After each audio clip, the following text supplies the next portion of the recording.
How's it going, everybody?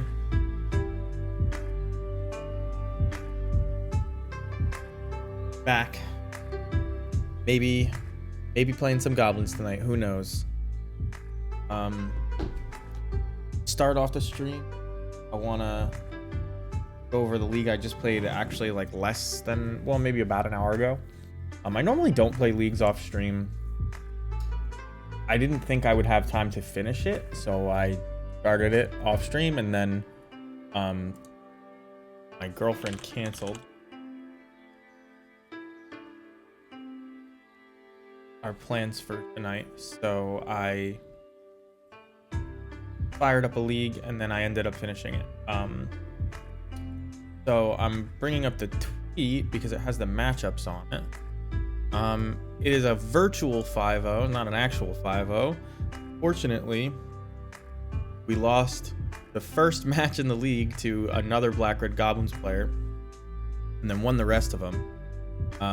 Shout out to Staturinson. I don't know how you say that. But if you happen to see this, I hope you got 5-0. Shout outs to you. So it was this exact list, which I'm gonna pull up in MTGO in just a second. Twin shot sniper and everything. Never was relevant, and I might have boarded it in over a munitions expert in one league just because I was thinking, or in one match because I was thinking I probably won't have enough time, or they have removal for munitions expert, so I brought it in. And I never drew it, and I probably didn't board it in more than that one time. More artifact hate seems to be what I want. I don't want to run 2 Trash Masters, but not sure what else to do other than a 3rd hit at Sugo, and we might just do a 3rd hit at Sugo. So anyway, we'll pull. This is the list. These are the chests we won from that list. I think I'm gonna start opening the chests that I win on stream. So, like, here goes nothing, you know? We're just gonna open these, I guess, one at a time. Since we did just win them a little bit ago, with that result I was just mentioning. We did get the Monkey Hot Springs avatar. Isn't that great? Rowan Stalwarts. 5 play points and a bunch of garbage. Give me something else. Evil Twin and Sarah Sphinx. 5 play points and a bunch of garbage. 5 play points and not a bunch of garbage? Question mark? I don't... What does that cost these days? 5 of the Eye Tyrant. Probably nothing. Oh, 8 ticks. All right. 5 play points and not a bunch of garbage. It should be noted that each chest is worth $2.40-ish cents. So we're about 60 cents up with that open. But Aetherworks Marvel, I remember when that was real. As is Leyline Anticipation is not ever real, but we could be actual Splinter Twin if we put this one in.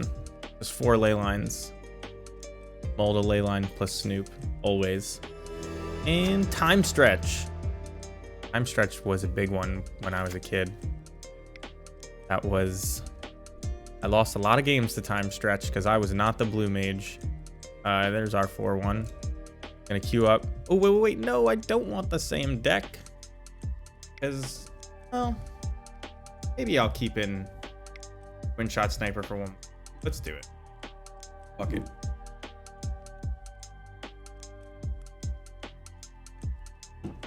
This is disgusting. I'm drinking this peach monster. Kind of tastes like peach Snapple, I get. But it's too medicine-y.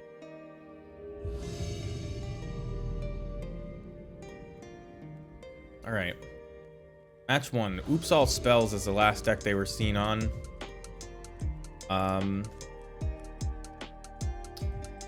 The non-Lurrus meta has been kind of wide open and interesting. This is Yorion. They were last on Oops, so this is a competitive gamer. Fnatic is good against Ragavan, which they do play, but Munitions Expert kind of doesn't do anything for a while. There are definitely better hands than this, but the chances of them not having removal are pretty low. We do have a Den of the Bugbear, which helps pressure their Planeswalkers. I'm going to keep this. I don't like the Kiki. We don't want to get to that point in the game, but we might. So, see how it goes. Upkeep. Reveal Og Fnatic. I'm doing that because instead of Den of the Bugbear, because I don't want to reveal that I have a Munitions Expert. It's decent at pinging a Renin 6, so maybe if they go to ping Mog Fnatic, then kill Renin 6, and that's something.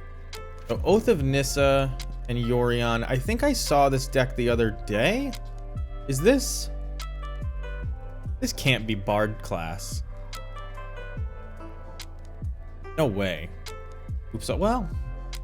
Okay, Stoneforge Mystic entered this. So this is just like a grindy Oath of Nissa as Ponder deck. So we'll play the Den. Have our 4th land now, so we're okay. Hold up Munitions Expert. Kill Stoneforge Mystic. And that'll be that.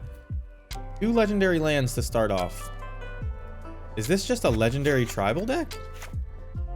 Another Oath of Nissa? They don't want to play Stoneforge Mystic into Kill Spell, which implies singular Stoneforge Mystic in their hand, I would think. Oath of Nissa is going to reveal what? Plains. Okay, so Aether Vial. Is this just green-white Yorion? I've heard of this recently. Means this Munitions Expert may actually be way better than I thought. As I first looked at this hand. I doubt there's Mana Tithes over there, but we're going to play the Cavern next turn. And make sure we make our blue mana Third Dominance. I probably shouldn't. Better. I don't want to opt out all the time. But Magic is weird. The program itself, like, I feel like this is not as useful. I feel like it's almost more distracting to have these cards here. You can't really see them if you're... Can't really see them as me. I have to zoom in on them, just they say, and stuff like that. Gotta hold a lot of stuff in old Duder's head. So this could be like a Path to Exile. I wouldn't mind my Munitions Expert getting pathed. And we would still get to kill... We would still get to kill Stoneforge. They grab Maul of the Skyclaves. Alright, so we can actually kill both of their things. Which I kind of want to do. We'll go to the end step.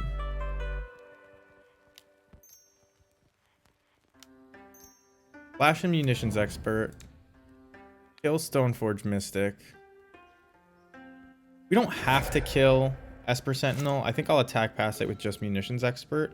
Well, with Munitions Expert and Ringleader, I play. So they no longer have this Plains or this Stoneforge Mystic. Make blue mana, assert dominance, black mana because of our allegiance to Bolas. And draw 0. Okay. So you know I play 30 goblins in this deck. That's not too common. But it is what it is. They could violin a Giver of Runes, but they don't have it. They're already in blocks. So no opportunity there. They understand that this Esper Sentinel is never getting the Skyclave attached to it. A little weird that they chose to block just a straight up 1/1.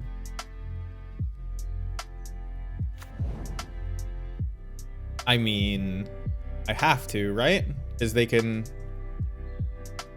I have to kill. I don't know if I'm gonna just Den of the Bugbear them. next turn or if I'm going to try to Kiki Jiki. It really depends on if they tap out or not. We have some options.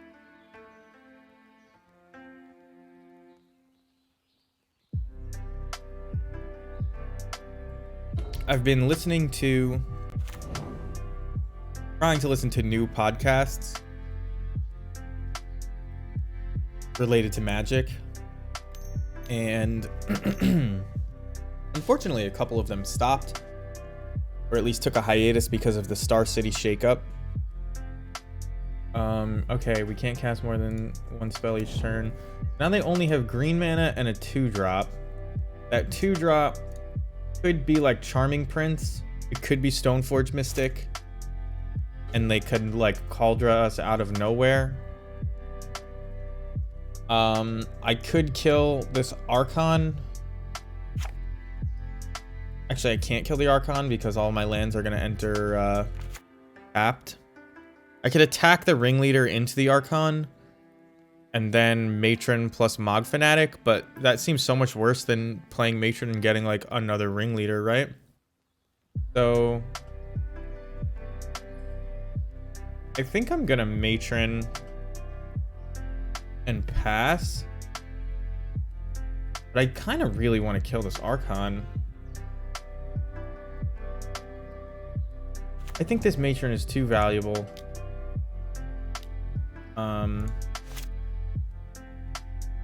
We're just gonna play it and pass. And when I say it's too valuable in that it's going to get us gas. Kiki Jiki is gas in a sense, but maybe not enough. We have a lot of mana. This feels like the kind of game where we're actually going to win with a Battlecry Goblin past like some big Cauldra or something. Which has been pretty cool lately. Battlecry Goblin does usually a little bit more damage than Sling Gang does. Just like a little bit. So it ends up being the one to get if you're not concerned about your life total and you just want to put pressure on. Also important is that, oh, please exile my stuff. What also ends up being important is that it scales as you play more lands, whereas Sling Gang Lieutenant only scales as you play more goblins. So there's a little bit extra synergy there. So they reveal the Solitude, which means trying to do anything that cares about a specific goblin is probably bad. So we can kill Archon. We can't kill Archon because they'll just Solitude away. I guess that would be a 2-for-1 and all they did was save their stupid Archon, which I don't care that much about anymore. So let's try that.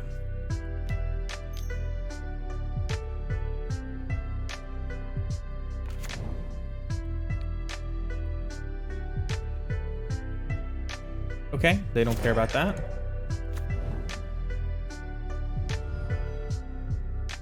We know they have Solitude in hand.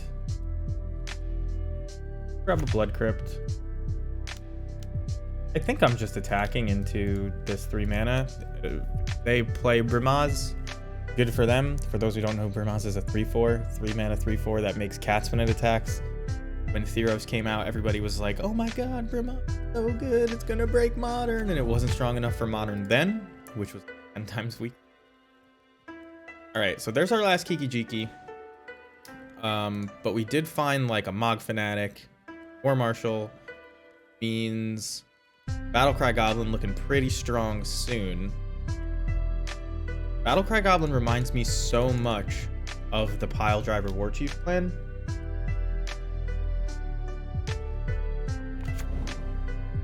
Okay, Skyclave Apparition is going to eat our Matron, which is unfortunate, but it's okay. They choose to save their Flicker Wisp.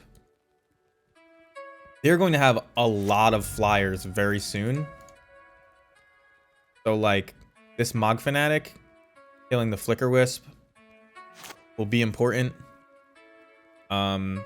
We can 1, 2, 3, 4, 5, 6. Yeah, we can Mog Fanatic plus Kiki Jiki next turn, which ideally we get to Kiki Jiki on the Munitions Expert to kill Skyclave Apparition, but we have to wait till they can't Solitude us to do that, which looks like right now. So I imagine they're going to Skyclave this to make it fly.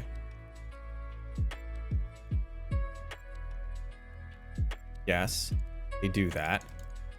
So then now they have a 4/4 flying first strike, which we can kill. And I think we will. It's pretty expensive to equip this. Not that they don't have the mana, but they can't play Solitude. Well, next turn they can Violin Solitude. Mana concerns are pretty much over for both squads, I would. It is now life total concern. I can't kill this main deck. Don't really care about Esper Sentinel. If I get... I think I really just want to get Fanatic plus Kiki in play. I don't think that there's anything better than that. And then I can actually kill two things. I mean, we're going to kill two. We're going to... Before they can Vile us in, I'm going to kill this. We'll get a 2/2. And then we'll save the Fanatic for... No longer have this. We'll save the Fanatic until this attacks. But I am going to do this before it becomes a thing. I imagine that they're going to nab my Kiki. Oh shit. That's fine because I have the Matron and the Ringleader. Should I just do this now so they can't draw anything to save it? I think so.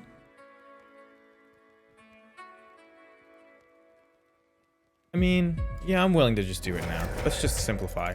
That might be wrong, but with a Vial on 5, I guess they couldn't play a Flicker Wisp with Flash. But does Charming Prince have Flash? I don't think it does. I don't think they have any. They might play Ephemerate though, right? So, not knowing this green-white Yorion deck, I got to imagine it plays Ephemerate. So here comes Solitude to nab my Kiki.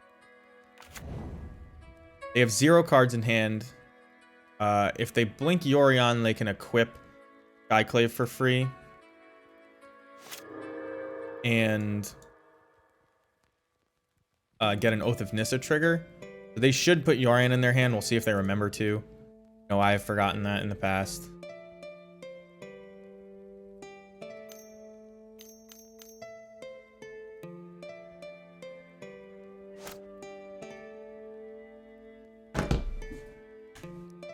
And we draw another Mog Fanatic, which is good to kill the Hierarch because now they won't have anything to equip this Maul to. I don't think I want a Kiki yet. I'm gonna Mog Fanatic plus Matron.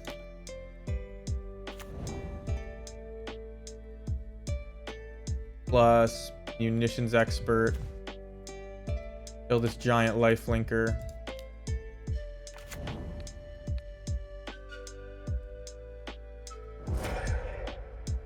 And this targets, right? So yeah.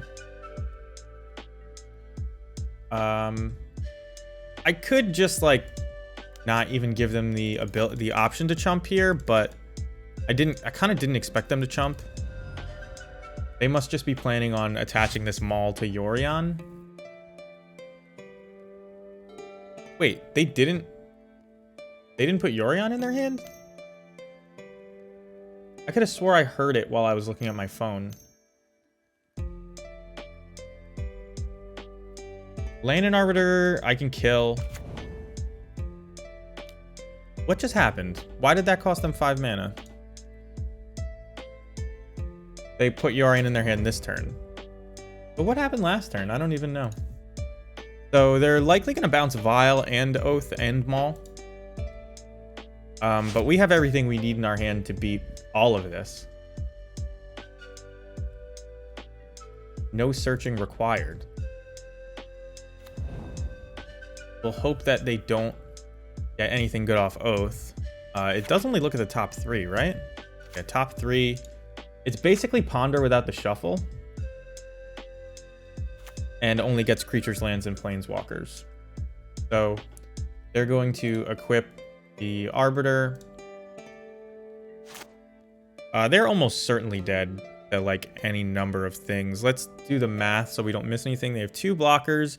We can activate Den of the Bugbear. And they would block the Den and this 4/4 and take 2, 3, 4, 5.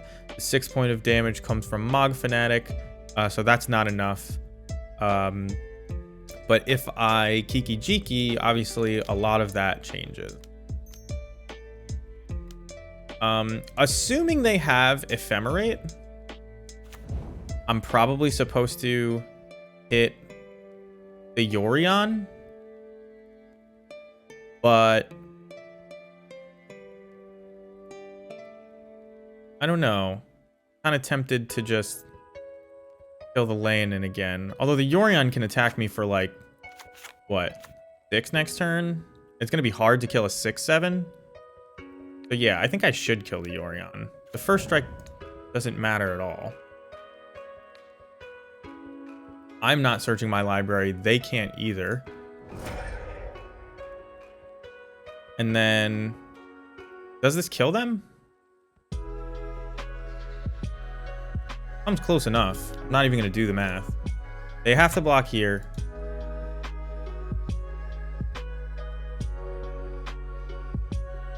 I think they're realizing that if they block there, they're probably dead to a million other things, but the first strike makes it so that that's fine. So they're at 3 life. So next turn, like basically just our Kiki Jiki tokens are lethal. So I don't know what they would need to draw here. I guess another Solitude would do it. I don't bring that on myself. I just did. Okay. They did.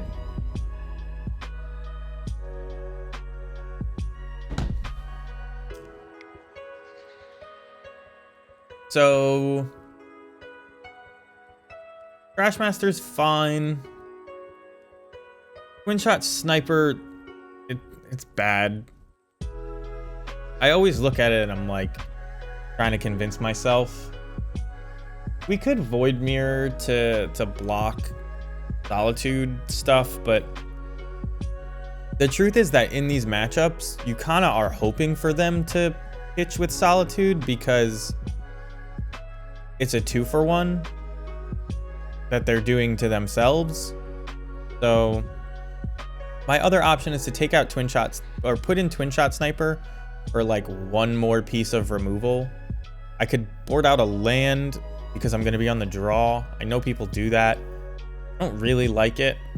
I don't think you should be building your deck that way. But do I want this Harbinger or this Twin Shot Sniper? Not sure. We're likely gonna get to Kiki Jiki. I'm just not gonna bring it in. Yeah, I'm just not gonna bring it in. We'll board out 1 Harbinger for 1 Trashmaster to maybe kill Vials and equipment. Reason we're not playing Crater Maker is because a lot of the equipment these days that people are playing, or just more and more of it are colored artifacts. This hand kind of sucks, but did they mulligan? They kept 7. These games are going to go long. I think we beat them in the long game. We don't have any fetch lands here, which is like kind of important to note. This thing, if it ever gets equipped, is big trouble for us. I did not anticipate that, nor do I have any way to answer it. I mean, I can block it with a Harbinger, but pretty not good for us. There's a Mystic, and these are the situations. Well, I guess this isn't it, because we already have the Mog Fanatic in play, but if you were like afraid that the only way they could win is like an early Caldra, which they seem to think, Twin Shot Sniper is like okay here because you just kill the Stoneforge Mystic and you strand the Caldra. We're gonna hope to draw a Munitions Expert. No dice. Man, one thing that sucks about this is this Boggart Harbinger. Caldra itself is indestructible, right? So we do not have very long. I guess what I'm gonna do is use this Boggart Harbinger to find a Snoop and try to win like that. But this is 6 damage a turn, effectively. Well, they have a Solitude, so the chance of Snoop working is like pretty much 0. I think we've lost this game. And maybe that means I should bring in Twin Shot Sniper.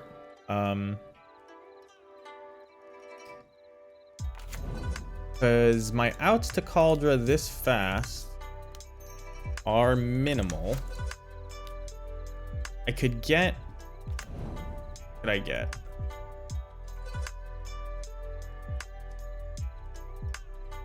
I could get Sling Gang Lieutenant to try and race. And hope to top deck Battlecry Goblin. That might be the best call. Battlecry Goblin or Pashlik Bonds. Sugu consumes all. Actually kills the no, it doesn't kill the germs. Wonder. Well, can't block anything with the Mystic. I think this 1 point of damage may end up being relevant. We're gonna swing in. It looks like we lost though.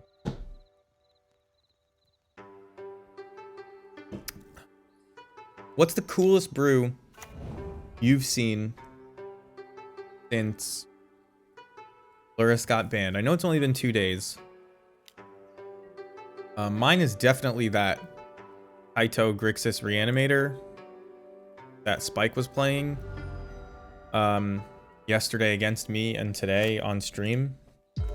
That seems strong. It like kind of made me want to play it, to be honest. It feels like he's got too many 1-drop enablers. I don't think Voldaren Epicure is that good compared to Neonate. So like, they're gonna evoke a Solitude, kill my Sling Gang Lieutenant? I mean, don't even have Ephemerate. Gain the same amount of life either way, but they take an extra damage this way. I mean, they nailed that. That was my, you know, kind of only hope to try and race. So I guess we want to draw.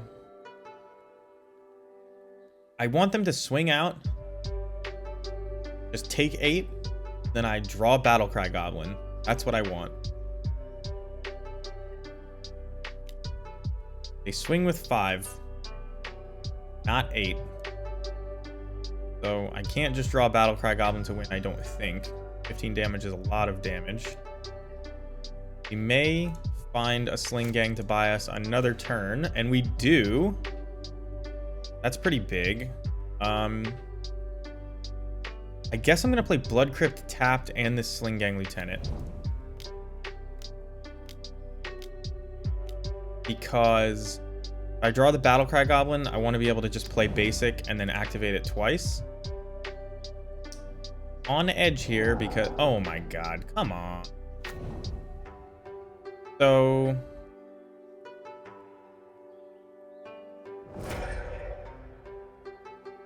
I get 1 more damage in by sacking the Goblin instead of chumping in front of Caldra. So I'll do this.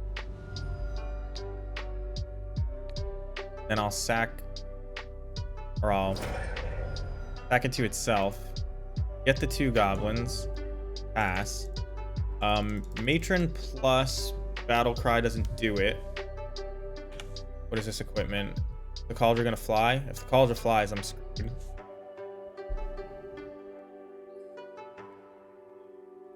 But double solitude pitch. Well, if they put this on Burnt and Forge Tender, I'm pretty much dead if they put this on Cauldra. I just wonder what they put it on. Some people like to diversify their threats. Okay. So that has +2/+2 protection from red, which means I can only block with this, which means I definitely take 6. Good game. Okay, we're gonna be on the play for this one, so it's gonna be a little bit better. I don't think Chalice makes any sense.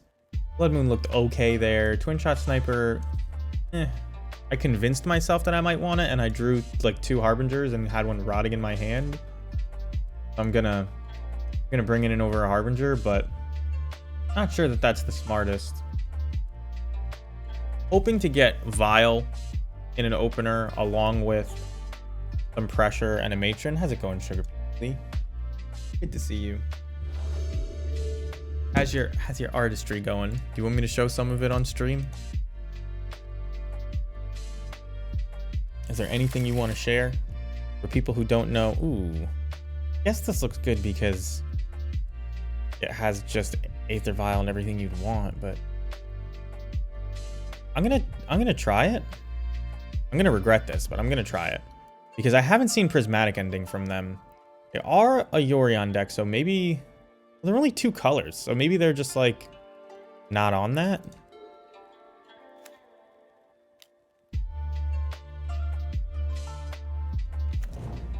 No, please. I'm funny. I won't show it if you don't want to see it, or you don't want to show it. Share it. But for those of you who don't know, Sugar Peach Lee did all the emotes on this channel. Oh no, the one lander that doesn't get there has just begun. I mean, we're gonna try to combo, I guess, right? But drawing a land next turn is ideal. Oh, I forgot that they could remove Aether Vial with Skyclave. I would never have kept this had I realized that. I think I just gave up this game. I gotta draw a land right now. Okay. Drew a land. Do I kill Hierarch? I think I just kill Hierarch. Like, chances of them having no other removal is low. Don't want them to ramp. Nothing else gets value. Don't care about the 2 damage too much. Really need to kill this Skyclave. Twin Shot Sniper it. I really hope I didn't just by keeping one lander. I gotta draw a land. Although I can play almost all of my hand right now, so like it's gonna look like I'm putting up a fight. That card will kill me fast though. Right, land is good, and I mean I could block. Do I Mog War Marshal? I think on the off chance that the Snoop gets value, I want to play it. By gets value, I mean there's a up on top. That's not a 1-drop. That is decidedly not a 1-drop. That is uncastable card. Luckily, we have a bunch of castable cards, but don't want to be drawing this ring.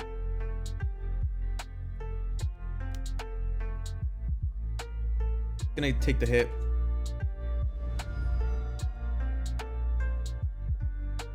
I am assuming another Skyclave is coming down here, but I'm gonna go for it.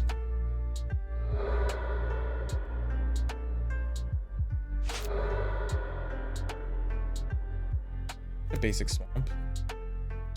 That's a good draw.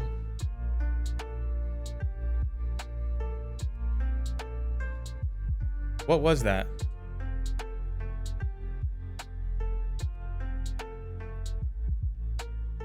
That screams of like, I have no interaction. I'm kind of grasping at straws. But why would... Usually a person who's doing that would wait till I'm comboing and then just be like, oh, it's a May. Are they going to path me? Okay, so they path me. Which is like... not good for them. Because I get another land. Play a lot of basics. Am I gonna twin shots? No, I'm gonna untap and twin shot sniper this Skyclave apparition, right?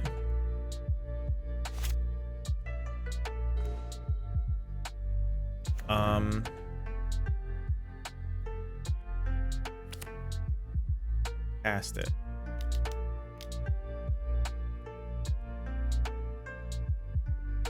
So we'll hit the Skyclave apparition.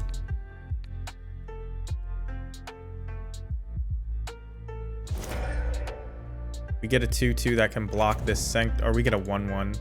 Forgot that it was Vile they killed and not my Snoop. A land is actually pretty good off the top here because we get to Mog War Marshal plus Battlecry Goblin plus activate, and that's a lot of damage. A second Sanctifier, not good. How much damage do I do past us? I kind of want to just Ringleader, hope for a Fanatic. We could just like put something good on top of our deck with Harbinger. But what gets us out of this? They have 3 lands, probably stuck. I could just put a bunch of stuff into play. I think I need to put as many bodies as I can into play because of this Mog War Marshal. Or because of this Battlecry Goblin. So I think the play is Boggart Harbinger.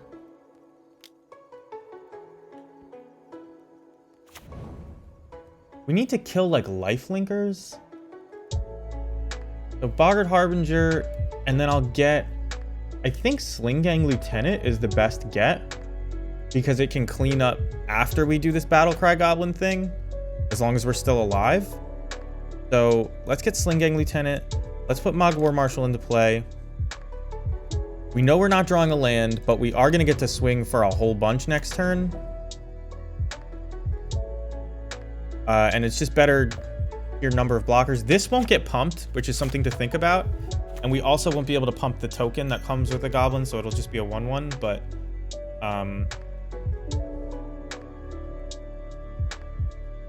Okay, so they destroy my Twin Shot Sniper, but that means I do get to pump twice on this Battlecry Goblin, which will be kind of important. Hit me. Oh, yes. Okay. I assume they have removal here. Is the 1 going to be important? Let's see. So, 1, 2, 3, 4, 5. And then I'll play this. So that's 6, 7 damage. Then I activate it. So that's 8, 9, 10, 11, 12. And then I'll get the Goblin for 13. And then 14, 15, 16, 17, 18, 19. So it's Xaxes right now. If they gain a single life, I'm screwed. Did I count that correctly? 1, 2, 3, 4, 5, 6, 7, 8, 9, 10, 11, 12, 13, 14, 15, 16, 17, 18, 19. Yeah. So, I don't need to block. What if I started retelling scary movie plots in the chat? You don't like horror, but you would be trapped. I have a banhammer that I seldom use, but is effective. And I also don't think that would affect me too much. Oh, it got exiled. Oh, no. I miss a lot of points of damage because of that.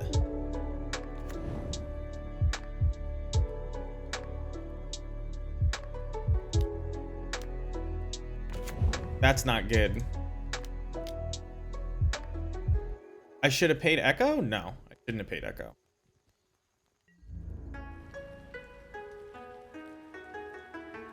They can't possibly deal 4 extra damage except with like a Cauldra, right? I guess they could sword equip, but it would have pro blue. Let's just pump after. They made me shuffle, so I didn't get the Sling Gang Lieutenant. Yeah, they're at 2. Means this ringleader is lethal, so they could like board wipe and I might still win. 5 is not good. Batter Skull. Okay, I think I win past a Batter Skull. I think I have like super lethal. So they gain 4. They block my 2 biggest. So this, and this, I guess. And then they'll take 1, 2, 3, 4, 5, 6. Yeah. So they're dead. This is 6. 1, 2, 3, 4. Yeah. Oh man, that would have been bad if I had miscounted that. Battlecry Goblin looking strong lately.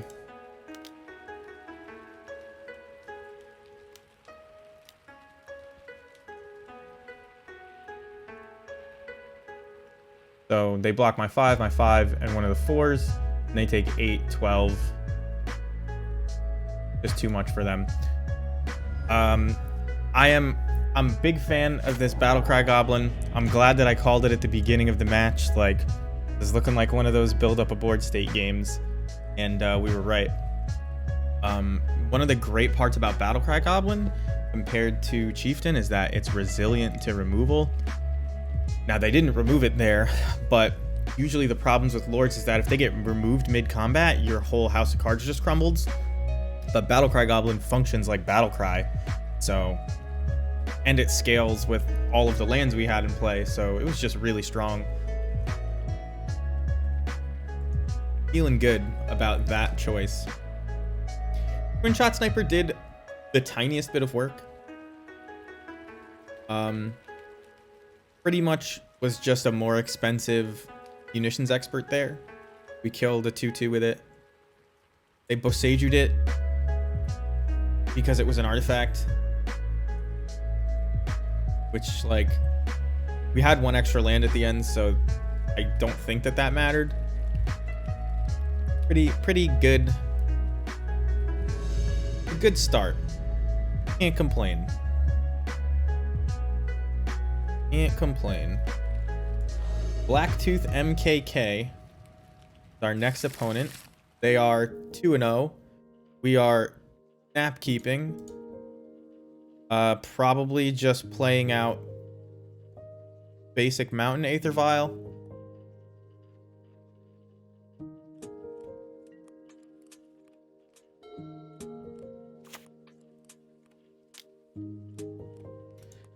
We may play Snoop next turn. We may not. I don't. Depends on what we draw, what they do. Celestial Colonnade. I guess I'll play out Snoop.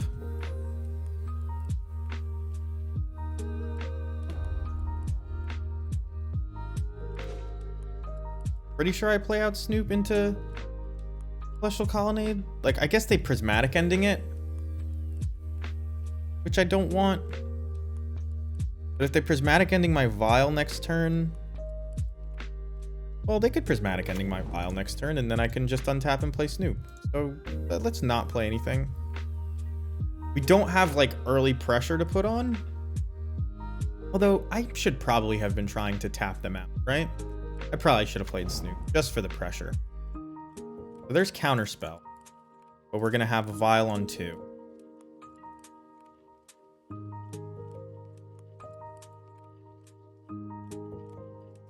Use the ability. Get there. Do I want to play this Harbinger right now? Probably not. So I think I'm just gonna play this and say no. Only 2 drops can be played with Flash off the top anyway. So just viling in this Snoop. Are they gonna march me? Nope. All right, so this is gonna be Wafo list exactly. Nobody else is playing Opt. Everybody is like really excited that Wafo 10-0'd something with a control deck. The truth is, not only is Wafo incredibly good, but that challenge was probably one of the softest challenges ever, which is what triggered the Luris ban so promptly afterwards.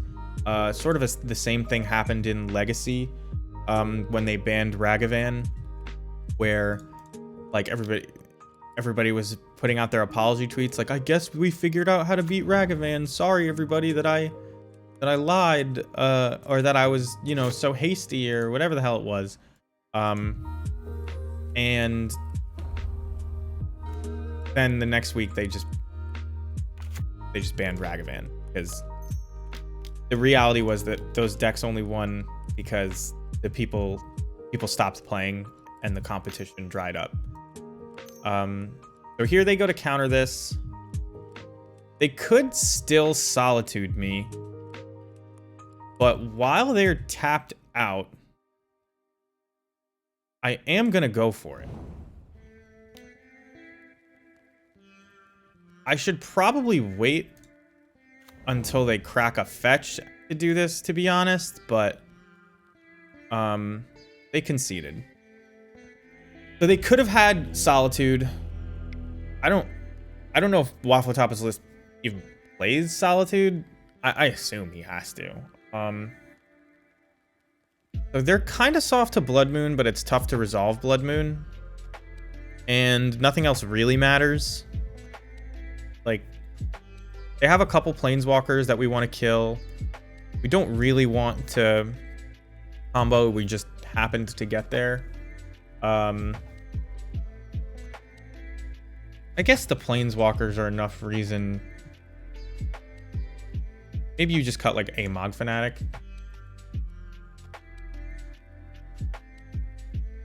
I don't think... Maybe I should bring in Void Mirror instead of Blood Moon, but the idea is we're going to put them on the back foot by continuously applying pressure that gets value, and then eventually win the game. And this is the perfect hand to demonstrate that. Just have to draw a couple things that aren't lands, and this hand is like perfect.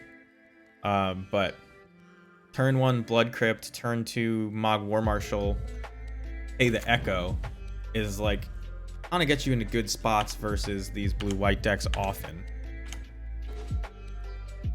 That's not a great draw. When I said draw things that aren't lands, I usually don't mean 5 drops. Although, Jiki Jiki, you know, you can cast it.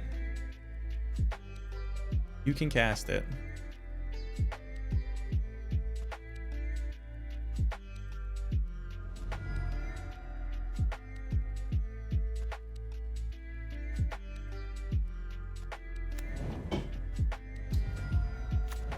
Hallowed Fountain, Castle Vantress, go. So we're going to combat their counter spells by playing spells that are so bad that they choose not to counter them. I wonder. I really do. There you go. Are we going to get a counter spell? We get a Dress Down. I see. So this is just a 1/1 with Echo now. I am so glad that got Dressed Down as opposed to like a Ringleader. But they're probably looking for lands. Now here's an Archmage's Charm, which I'm gonna play into. Nope, it's a Teferi. Okay. Do they just bounce? They do. Interesting. I'm gonna replay the Mog War Marshal, probably with a fetch land.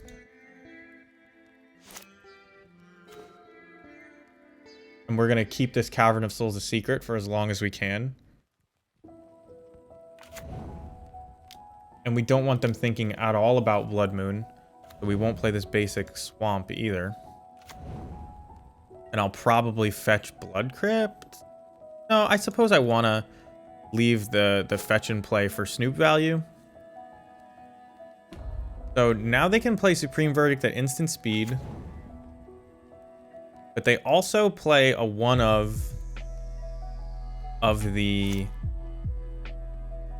Empress, the Wanderer. And we may see that here.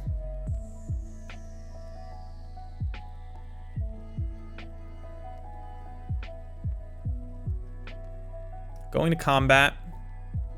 Attacking, I guess, to Fairy before they can bounce my stuff again. What is this? Trying, looking for, I guess, Prismatic Ending? Prismatic Ending is decent against Mogwar Marshal. They could March me. If they crack this fetch, it's March.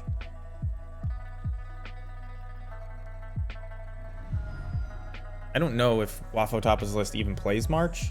I was a little bit surprised that it played Dress Down. Snapcaster, Opt, block one of my 1/1s. Already paid Echo, so I assume they're going to block the Mogwar Marshal. That way their board wipes are relevant.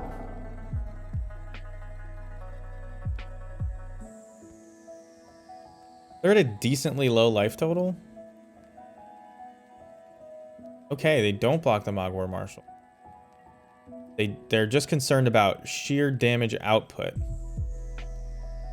I'm gonna play this basic Swamp. I know I said I wanted to keep Blood Moon off of their mind, but they now have a basic island, so... And 6 cards in hand. Likely a 5th land here. No 5th land? No 5th land. Interesting. That being the case, could be Supreme Verdict. I am willing to play the Cavern to resolve this spell.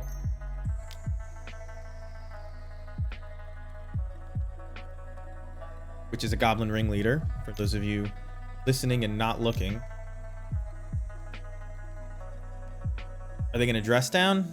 All right, it's another Dress Down. Dress Down, unfortunately, we really don't have a way to even deal with that. I'm going to attack them instead of Teferi. Yeah, Sag is right. I guess ISAD is funny. All of my... How's it going, CP? All of my emotes... they have the worst prefix because I'm such a small-time streamer.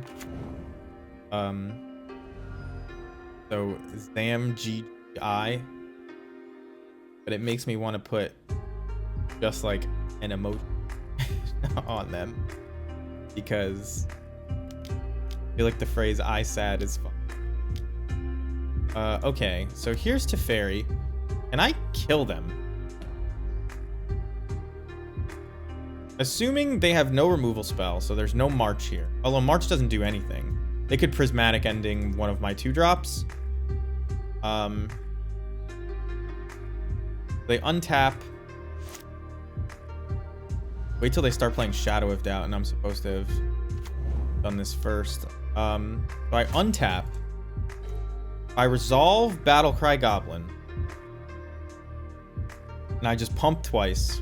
I pump once, I swing at them.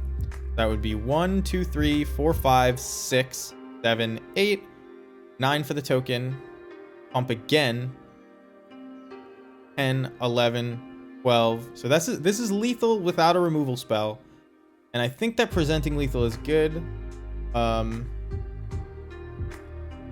Just got a Twitch overlay because I only have one. Oh, I did that at the beginning. You're talking about like putting Twitch chat just like translucent over your actual screen. I did that at the beginning because I found it really hard to look left and concentrate. And at some point it got too annoying. I'm gonna present lethal here. I think it's a good idea to present lethal when you can.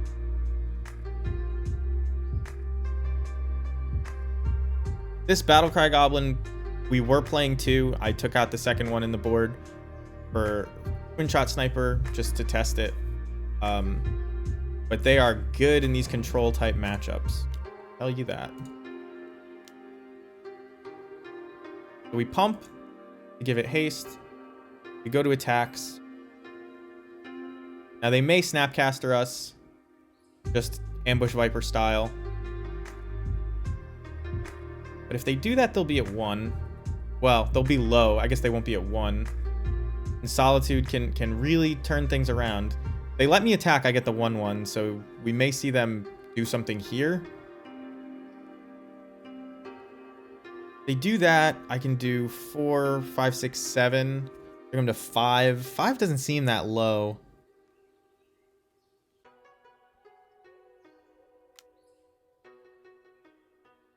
You have to activate once to give your guy haste, but you want to delay as many activations as you can until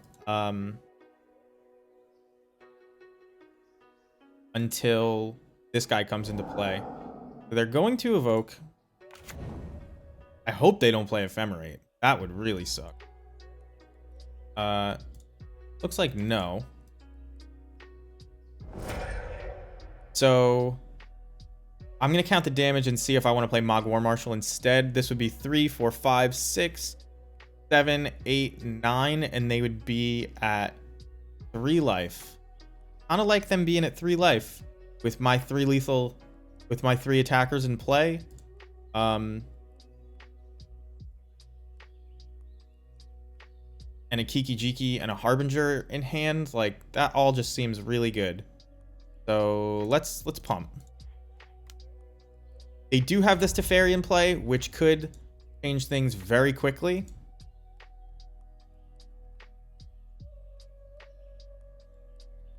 But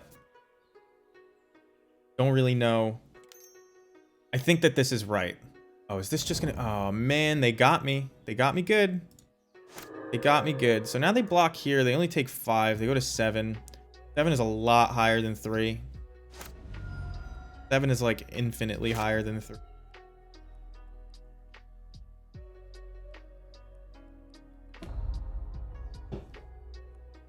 I mean, I have a Kiki Jiki. I have a Snoop. Uncounterable Snoop even. I have a Mog War Marshal. I'm really... A board wipe would hurt though if I played the Snoop and then got the War Marshal countered. That would really hurt. So they bounce. This means they can't Supreme Verdict me.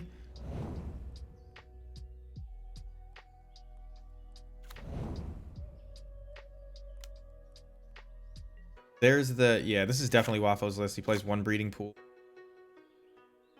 If you need help, CPB, by the way, setting up your Twitch chat or whatever stuff, don't be afraid to ask. Took me a while, you know, to get my stuff where I liked it, but doesn't mean it should take that long for everybody. I'm gonna reveal the Snoop. There's nothing... I guess I could find a hasty ringleader off the top. I kind of want to see it. I'm going to play this Harbinger off the top. See what kind of counter spells they're working with. I'll just put a Sling Gang on top, not a Kiki here, if it resolves. So actual factual. Oh. I'm going to swing at them for 1. Because they're within reach, I would say. By... If this resolves especially.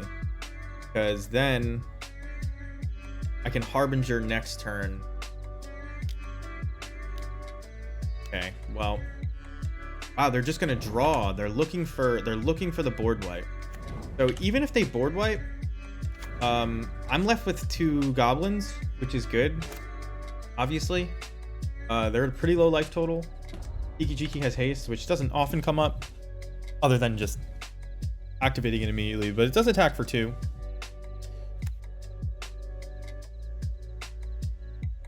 And then we have so many lethal top decks. But, I mean, a Teferi in play that I'm ignoring to try and get these last points of damage in, that is how I lose the game, so... Here comes a board. Oh no, it's just a Solitude. Hardcast Solitude. I assume you have to nab this, yeah. So now, with this lifelinker, that's a kind of a big problem. I know there's an Aether Vial on top. Ugh, that's so painful.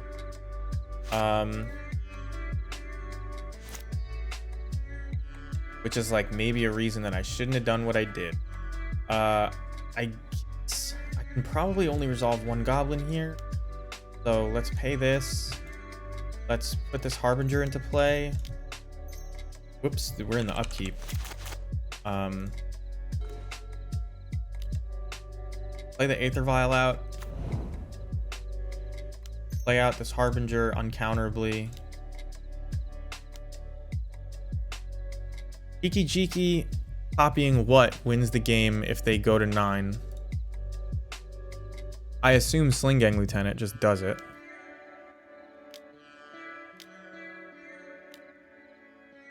Exile all other spells and counter all abilities. Summary dismissal. Okay.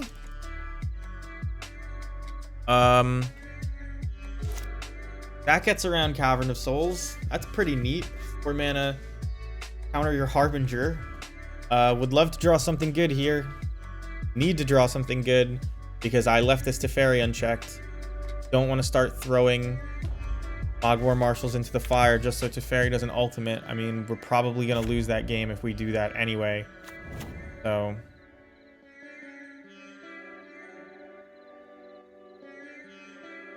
I don't think attacking is right, but I would double block because I'm still left with the same 2 goblins. Exiling spells is cheating? Yeah. It's the beauty of the system that there are so many different ways to keep a spell from resolving and word it so many different ways. They're scrying too. They've already drawn their card and now they're scrying too. Put 2 cards on the bottom. It means they don't feel they can win? With what they've got in hand? What is that about? I don't know what wins here. Not that. What does that mean? It means I have to attack Teferi so I don't just straight up die. That lag? I saw that lag.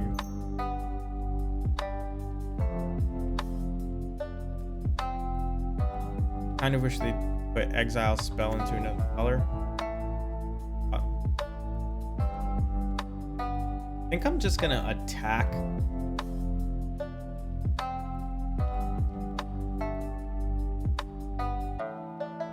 I think I just want to attack this Teferi. Need, well, no, because they can gain 3. So I think I just need to attack Teferi with everybody just to definitely keep it from ulting, and we'll wait till our end step. Interesting, they hit the Goblin to give me least number, which is smart. They're at 9 now. Doesn't mean I can't win. We have 4 virtual Goblins in play. This another Solitude? Another Scry. Why not copy with key? Copy what, though?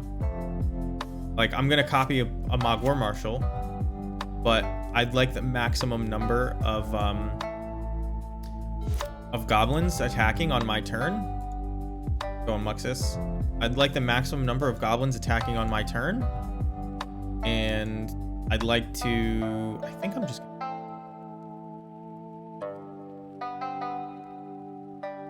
I could have swung with more and put Teferi at 5 instead of 6, and what does that gain me?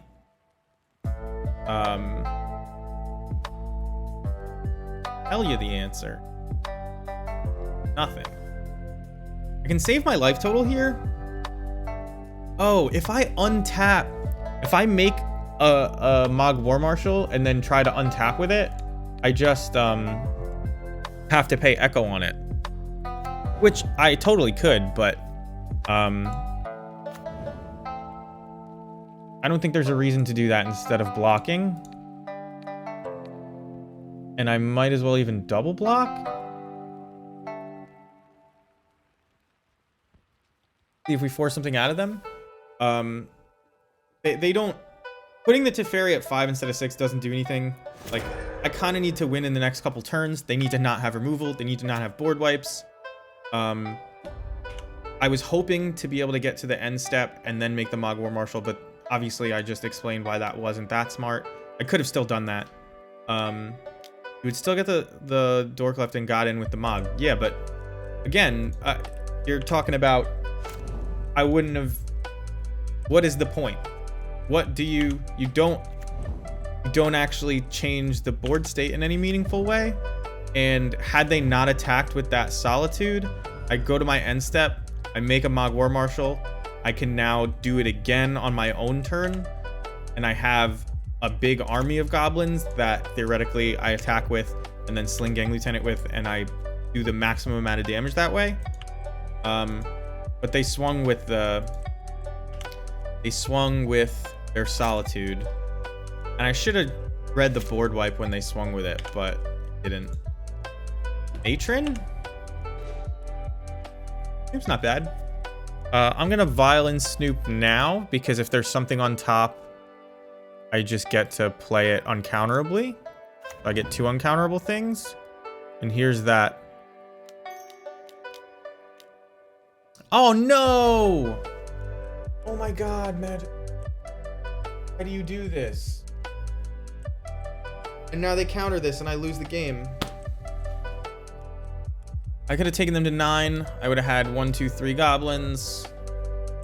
4, 5, 6. They'd be virtually at 3 life. They'd need another board wipe. Ugh, that's so dirty. I'm so mad. Just because I double clicked on one of the lands. Ugh. I played that so well. That's just a stupid misclick. I mean, to run it back like that, that is painful.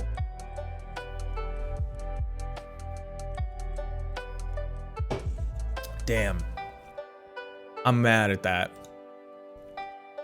It's like, if we play like we did, yeah, I mean, I obviously knew what I was doing, and this is a horrible hand. I mean, you have Vile and Ringleader, though, or Vile and Cavern of Souls. Maybe I am supposed to do it. If I draw Bloodstained Mire, this is, like, fantastic.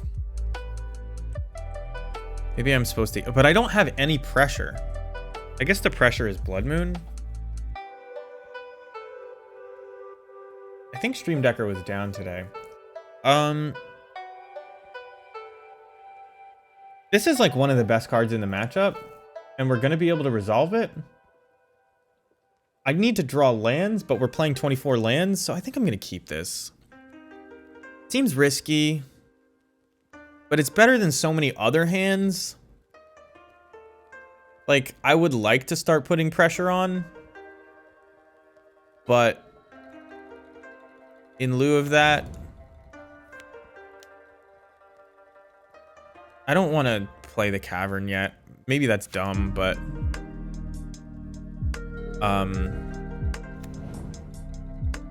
if they have like an opt and they see a Spreading Seas, I don't want them to keep it.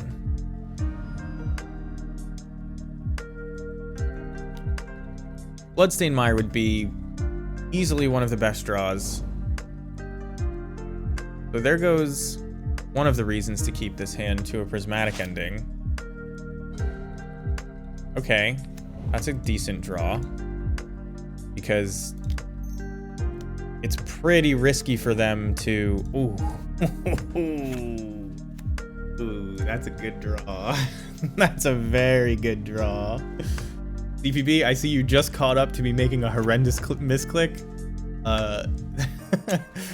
That's okay.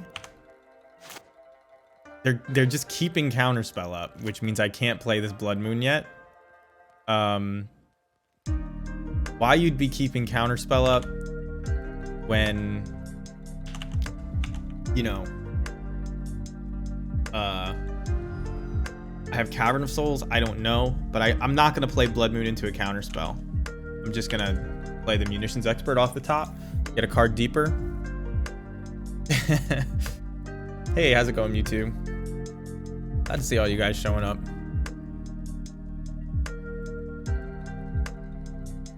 So, there's nothing really good to save this for. I could, like, pretend to make the same mistake. See if they counter this. So you have to target, but you do hit no. That's a pretty good draw.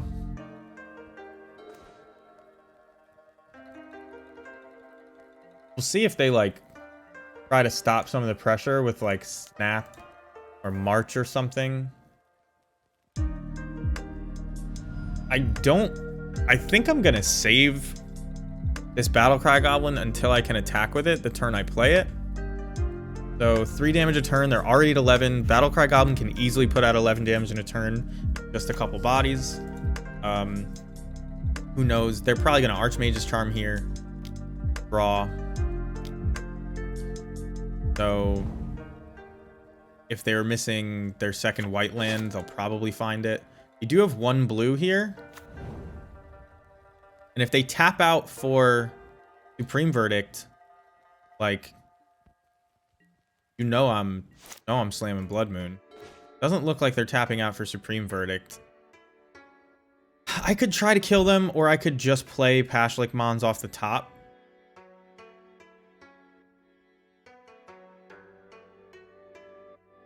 I think I'm supposed to just play Pashlik Mons off the top.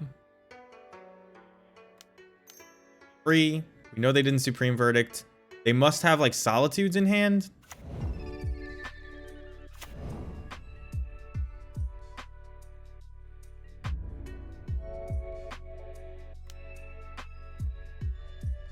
I don't really know what's going on. Like, what kind of hand do you keep that... maybe it's just really counterspell heavy.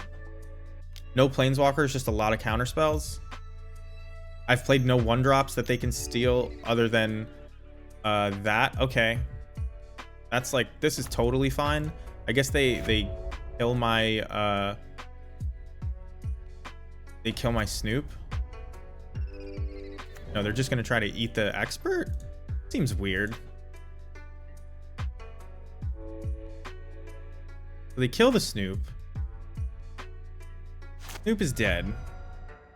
I can put them to 9. Or I can make it so that this can't do anything except make a 2/2, but they're almost definitely making a 2/2 anyway. I actually kind of hope that they exile this Munitions Expert, so I'm going to put them to 9. And that Mog War Marshal is not a bad draw. I'm going to leave it there. Drawing a card and playing Pashlik Mons always feels good. So this is like almost certainly Solitude, right?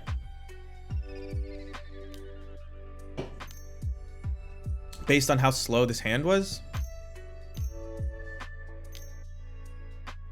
So with a Solitude in play, and my Mon's dead.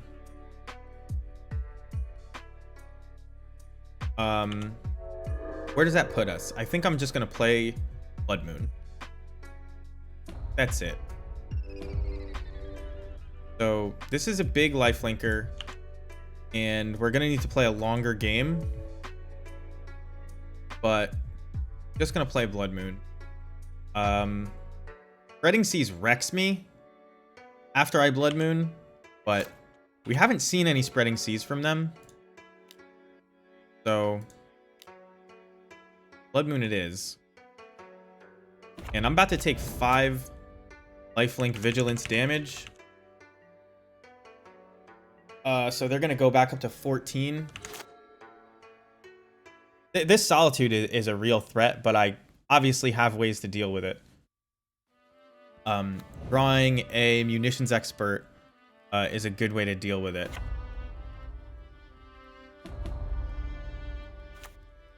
So this will gain first strike. They'll gain 5. Not a blocker though, so I can just like crack back for a ton.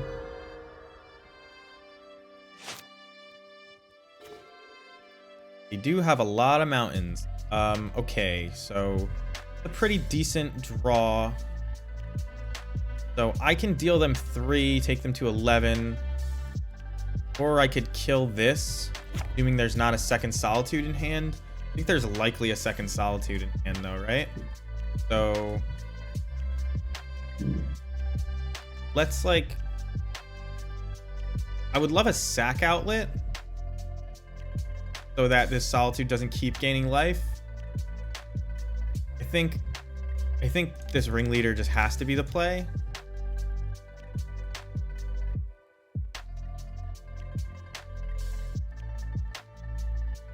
And then, do I attack the Wandering Emperor? I think so.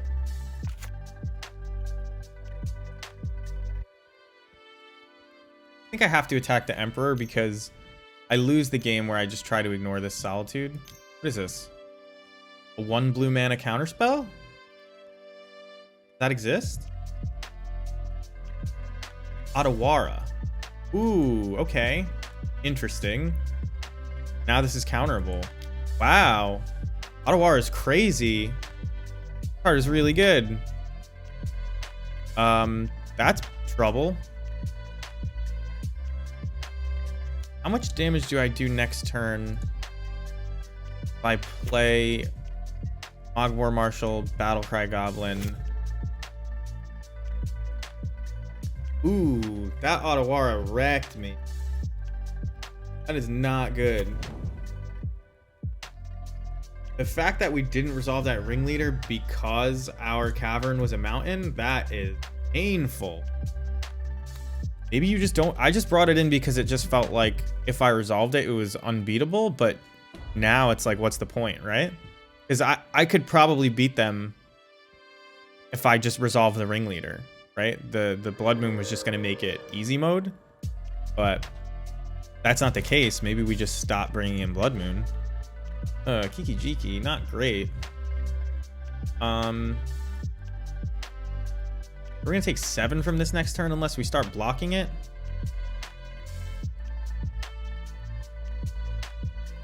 I think I'm gonna try the Blood Moon again and then play Mogwar Marshal. I think that's like the best play, and I'll try to chump with the Mogwar Marshal. Like, obviously Blood Moon is counterable. They don't have another Otawara, is my guess. They could. I'm gonna have to start chumping this Solitude. Attack the Wandering Emperor. Why would I cast Marshal first? You just thought that the colors of mana might have mattered? Oh, because they could have countered it? That's a good point. But if they don't... I was assuming that if Blood Moon resolve, they have no more counter spells to resolve against me. And so, like, the Cavern would have been in play if the Blood Moon got countered, right? That's why I did it the way I did it. All right, Vigilant threats are really annoying because they're hard to chump. Block.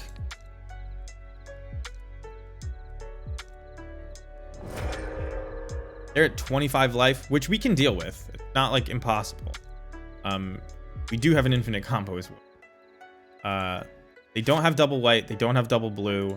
So their board wipes, their counter spells, all that stuff is like way less likely. We have 5 mana. We can't... Oh, we could kill this, assuming they don't have another Solitude in hand that they can pitch cast. But I don't think that that's a good assumption. I think I'd rather just play a Ringleader and see if I can draw some good stuff. Like, you know, Snoops, Fanatics. Sling Gang is good because it means now when I chump, they don't continuously gain life. I am going to attack the Wandering Emperor with 3 things. If they have a... Can they just kill me if they have a Solitude? I would take... well, let's assume they save it. I would take 7, 8, 9. Not dead.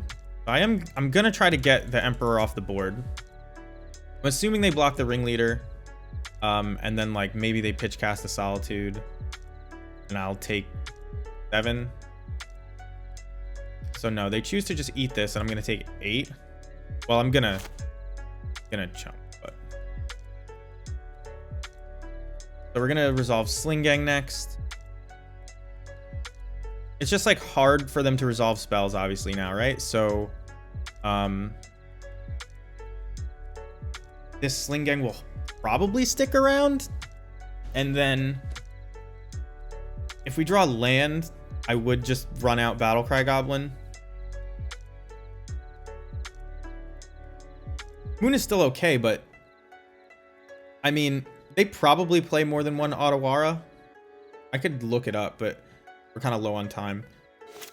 In fact, I'm gonna move my drink to the side so I can F6 more easily. They probably play more than one Otawara. Gonna keep our life total a little bit higher. We're gonna be at 31. Holy shit. Mog War Marshal. Okay, I guess I just want to get... I guess I care about the life total. We're gonna do this.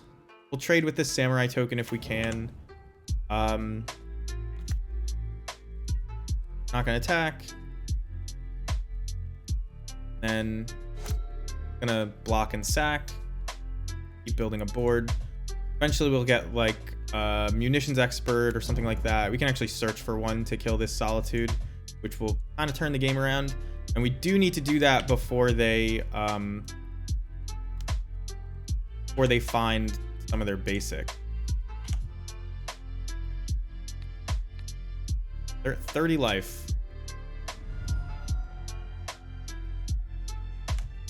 I guess we win, or not win, but we can still kill the Solitude through a pitch cast Solitude. So I'm gonna do that next turn. Just Matron Munitions Expert. Playing something for real though. Or they just put a Yorion in their hand? No, don't do that. Oh, they can just play Yorion. Oh, okay. Prismatic Ending. I completely forgot about that card. So now they have all their mana back, but only 2 cards in hand. But that does mean I can probably only resolve 1. So how much damage?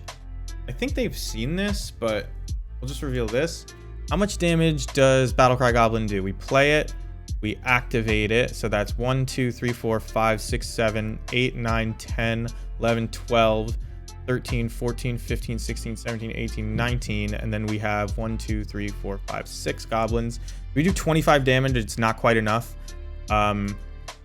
I suppose I'll just Matron, like I said. We're just going to keep resolving as many as we can. Grab Munitions Expert. We really want Munitions Expert to resolve so we can kill this thing. If they want to counter a Mog War Marshal, they can go for it. I am going to attack with this. Gladly trade with this 2/2. Just to make the math easier. At this point, a board wipe is pretty bad for us. Well, I mean, we have a whole hand. It's probably not that bad. These scries are going to be powerful in finding them what they need, though. Hard draw spells, whatever. Yeah, with battle... Which line were you talking about, Mystical Pot, that you didn't see? But yeah, Battlecry Goblin, high life totals are... They melt quickly. So barring a board wipe here, we probably win. Because even if they leave this back to block, we can sacrifice whatever they block.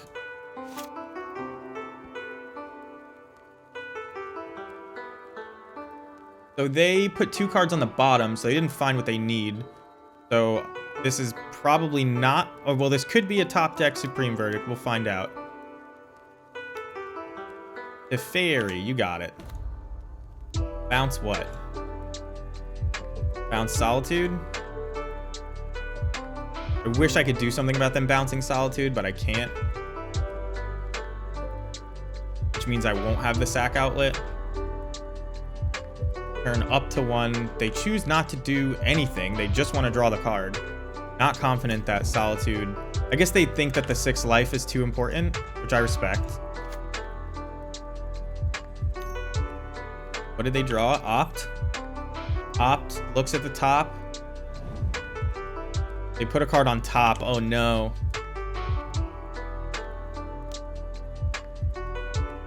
Maybe a board wipe.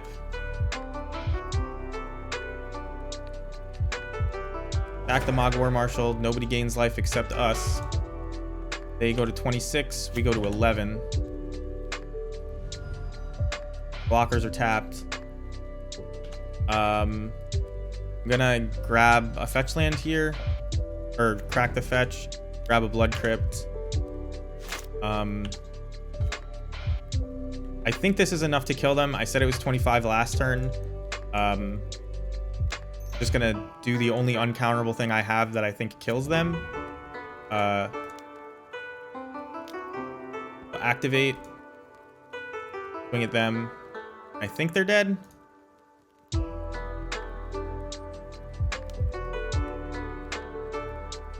I really should have done some math, but I'm pretty sure they're dead. Oh, I guess I shouldn't have swung with the Sling Gang Lieutenant. Oh no. I think it's way over lethal, but I definitely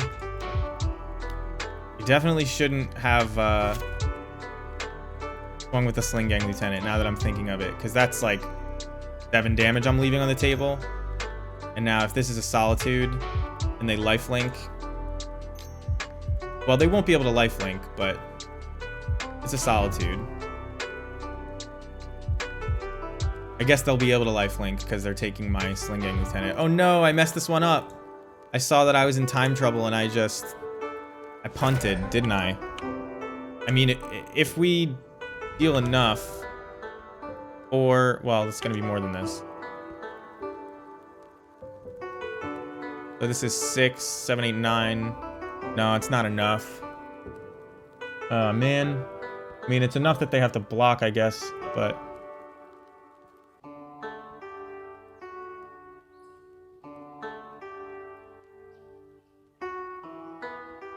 I mean, this Munitions Expert will kill the Solitude. So, like, no matter how low my life total is, it's not gonna be a big deal now that they did this.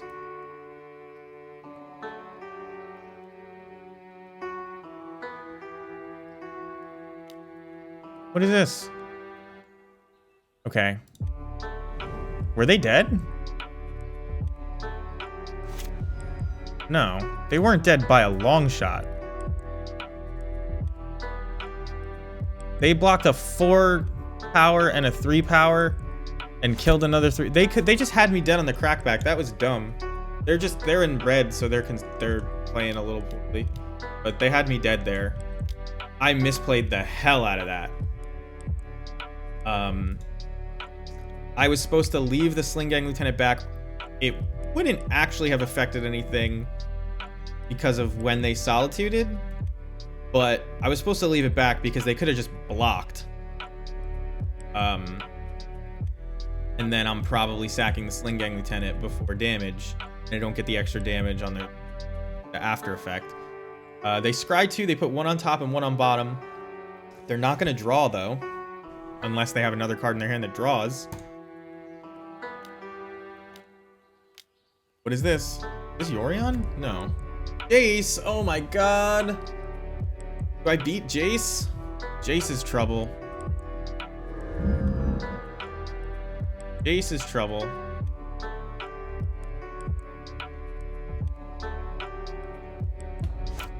They bounce my Ringleader.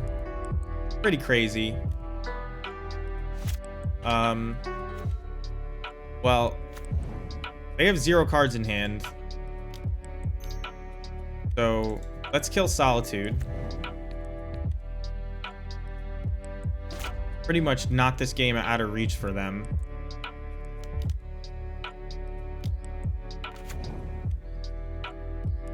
We take all these. We send 2 at Teferi, 2 at Jace. They did put 1 on top though. Oh wait, and I didn't attack with the ringleader. Whoops.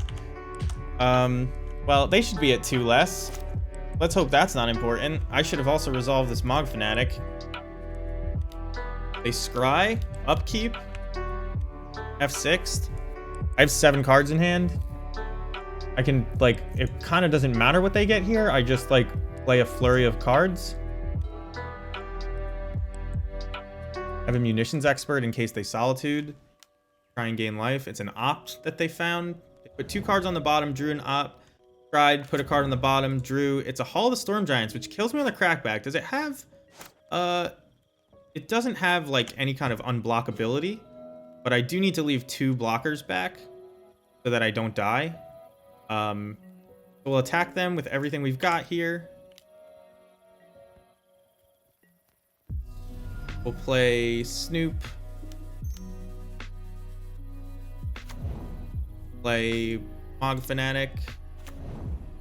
We'll... are they 1, 2, 3, 4, 5, 6, 7, 8? Not enough to just put a Sling Gang on top and kill them. I kind of want to leave up Munitions Expert. What does it have? Ward what? Ward 3? So I can't actually do anything with this Munitions Expert that's relevant. I'm just going to play Matron. I'll get Sling Gang. Make it like really obvious that all I'm trying to do is survive. And I think we win this game. I don't know. I guess they could Supreme Verdict here.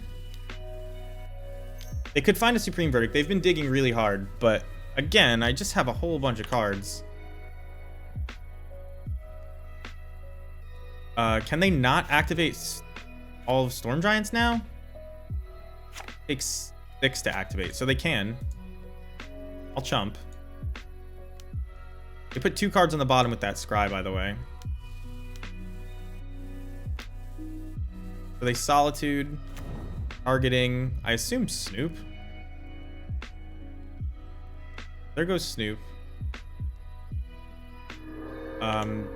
They're dead. Good games, though.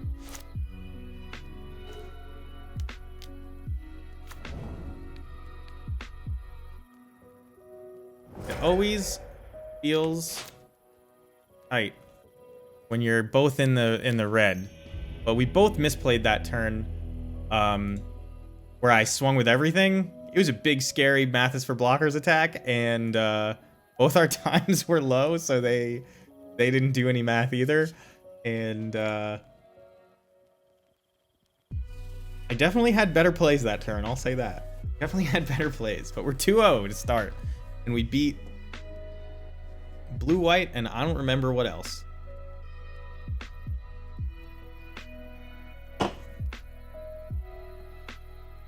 Who knows what else? Oh, Green-White, 2 Yorion decks. So, I don't know how much Modern you guys have watched since the Lurus ban.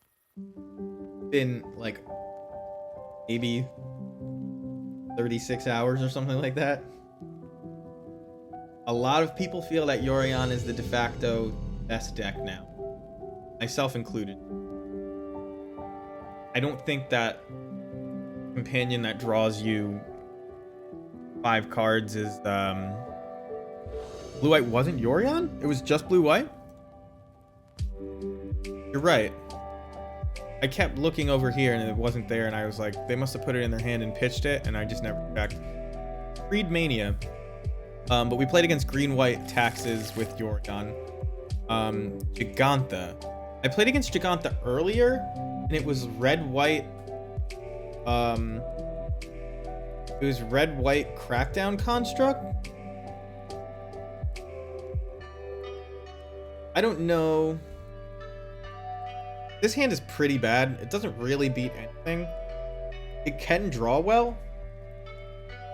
Against the Giganta deck, I don't even know what that means yet. I would have kept this if it was a red-white crackdown construct, though. So, let's keep it.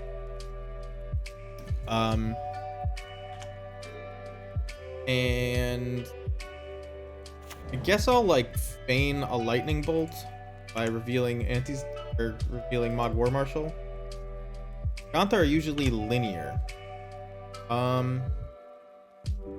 Really depends.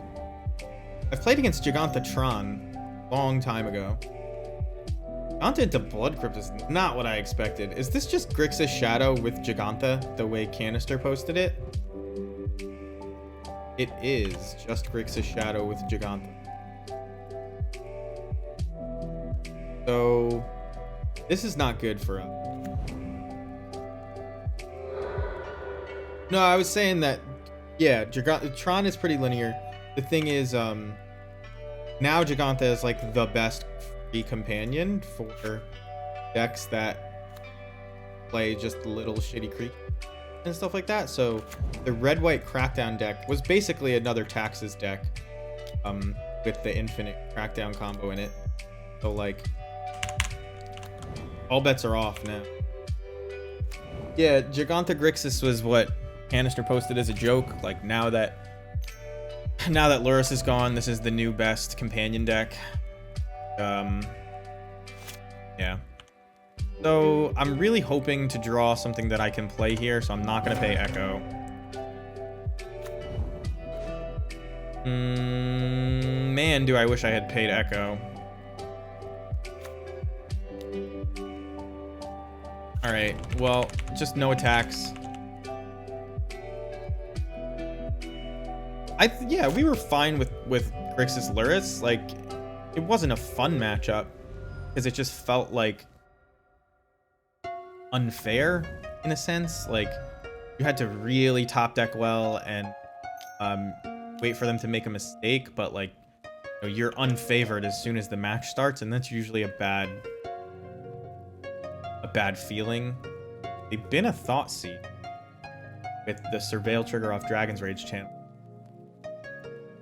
Aggressive Iteration is resolving. They find the land, but they didn't exile that? Wait, what did they exile? Puts Thoughtseize into the graveyard, plays Bloodstain. It doesn't... Did they not exile anything? I'm so confused. Isn't Expressive Iteration supposed to say that they exiled something? Hidetsugu's going to be great against this deck. So our goal against these Death Shadow decks, they almost certainly have another Ragavan in hand. Okay. Trading half of a Mod War Marshal. All right in my... We're just trying to buy time. That Matron is going to be a big deal. If I play Matron now and I get...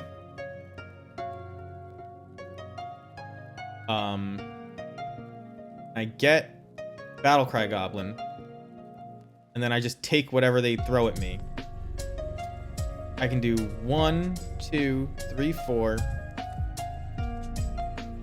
5, 6, 7, 8, 9, 10, 11, 12 damage. 12 damage.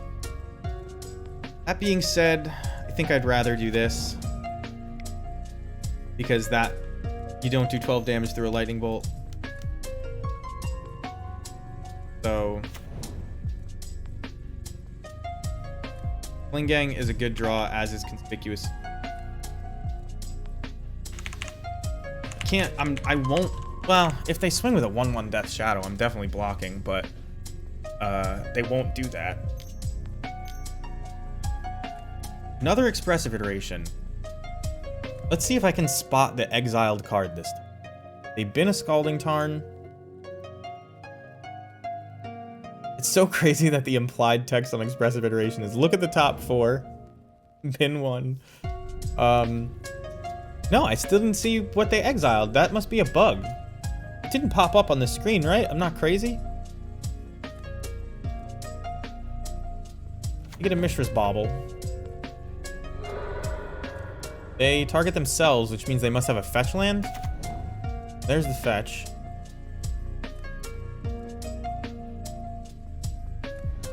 They didn't like what they saw. They go to 11.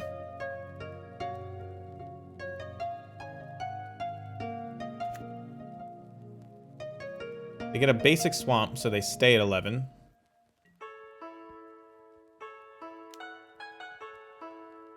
They have to swing with the Dragon's Rage Channeler. I think they're dead. I mean, if this is a removal spell, they're not dead, clearly. But if I matron this turn, get Battlecry Goblin, and activate it after vialing it in, I don't see how they could be alive.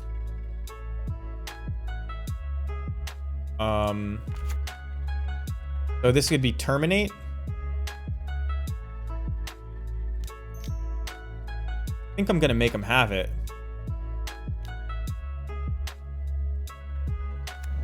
Let me do the math again. So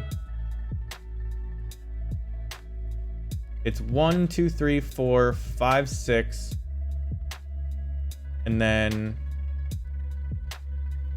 7, 8, 9, 10, 11. Oh, how is it less this time?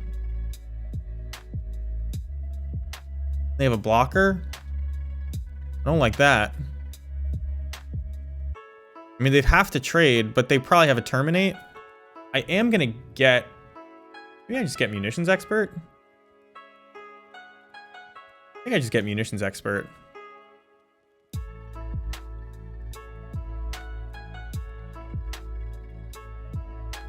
I get Munitions Expert, and do I kill Death Shadow and just leave Dragon's Rage Channeler in play? It seems bad when they have 6 cards in hand.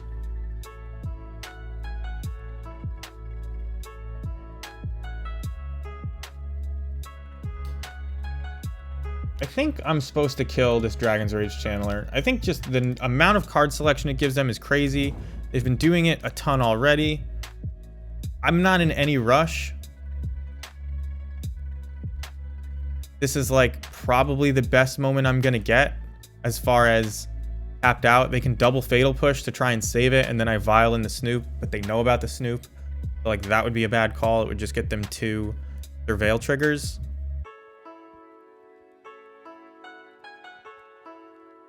And this Sling Gang Lieutenant is pretty good next turn.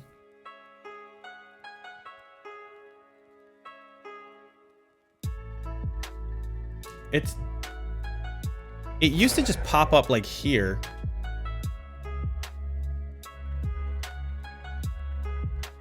I could swing for 2. Take him to 9. Vial and Snoop end of turn. I have 1, 2, 3, 4, 5, 6, 7 damage in play and a Sling Gang. Do I care if they hit me with a 4/4? I don't even care if they hit me with a 13/13. I'm gonna swing. I will offer the trade.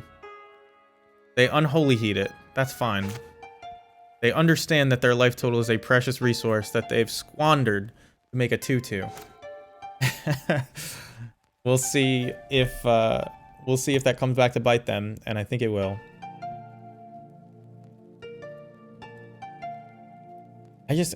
I know it's like partly just that I'm blinded by the new card. It's not really new at this point, but we weren't playing it for so long, even though we probably should have been. I just wasn't playing any Lords, and I looked at Battlecry Goblin as a Lord. But all I want to draw right now is Battlecry Goblin. Like, constantly.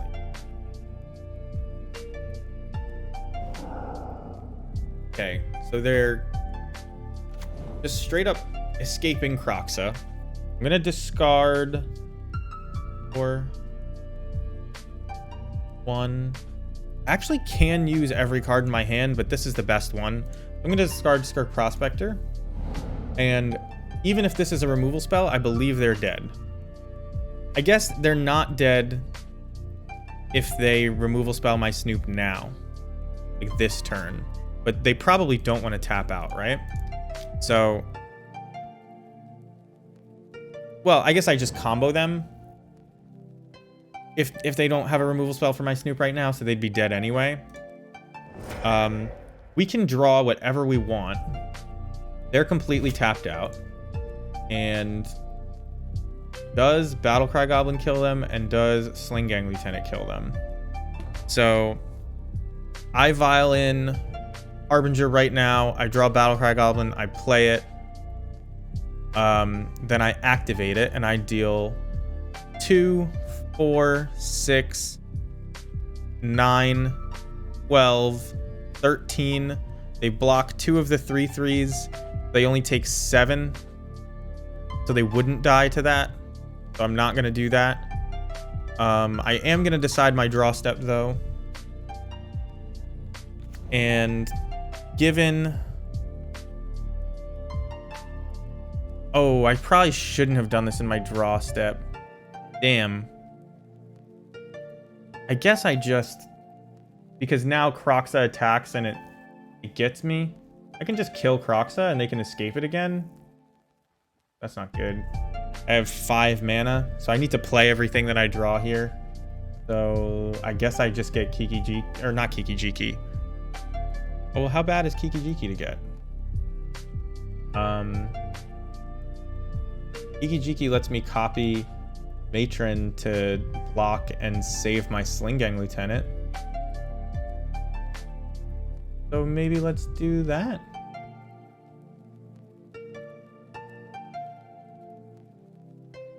Okay, I'll put Kiki-Jiki on top. I don't normally put Kiki-Jiki on top, but they're not normally tapped out like this. I was just thinking about leaving that green mana in my pool. So we're not going to attack here.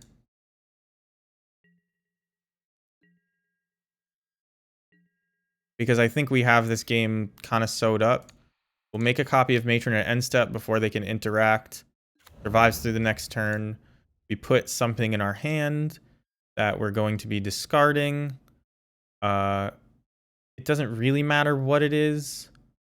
On the off chance that they have Inquisition, I guess it should be Ringleader. So that we can keep it in our hand. Inquisition and not Thoughtseize is what I mean.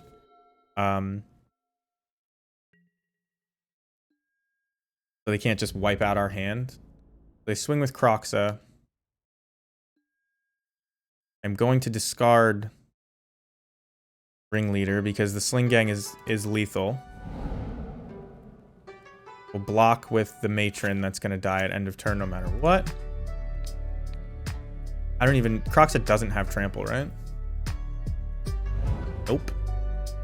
Got a wall of text on it, but no trample. You have 5 cards in hand and 5 mana, though.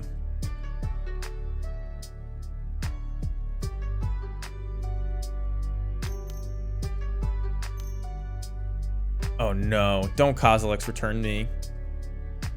This is Seasoned Pyromancer, right? Not Kozilek's return, Seasoned Pyromancer?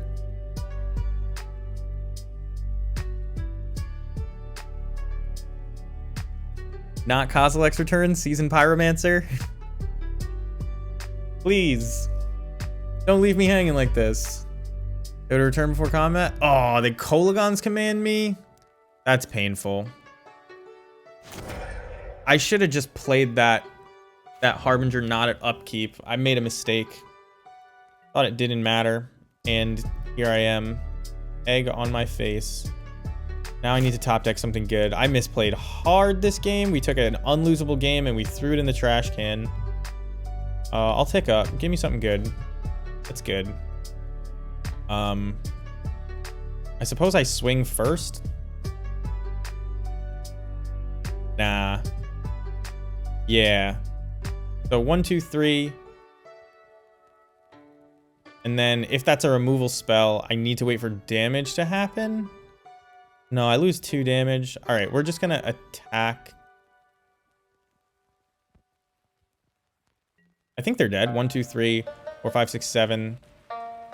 3, 4, 5, 6, 7, 8. Oh, I guess they're not dead.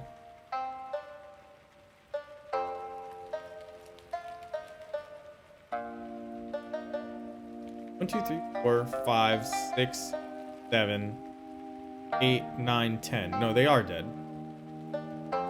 They're dead to no removal and letting the trigger resolve.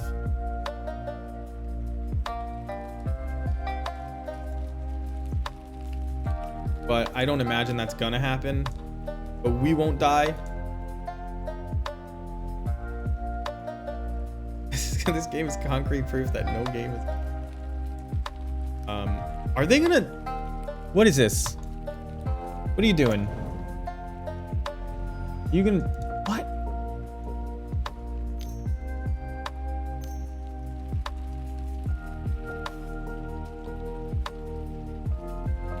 Don't they just die?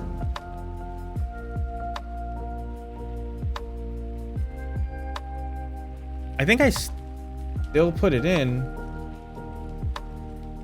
I know it has no ETB, but 1, 2, 3.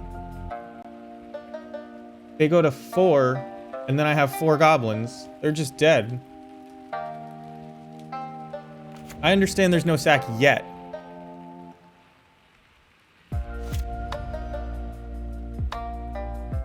Like, yes, I'm dead to removal. Aw, man. Not just straight dead, but I had to make him have it. I don't think that was wrong to do. Well, we're not dead. We take... Oh, that is 18, isn't it? Because I did so much damage to them. Damn. Death Shadow math is hard. Alright. Ugh. Well, we threw this game in the trash can. We could have easily won that. We have a good sideboard plan, though. They can't beat a Blood Moon. You don't want Twin Shot Sniper. So you're not going to combo. Mog Fanatics are there for...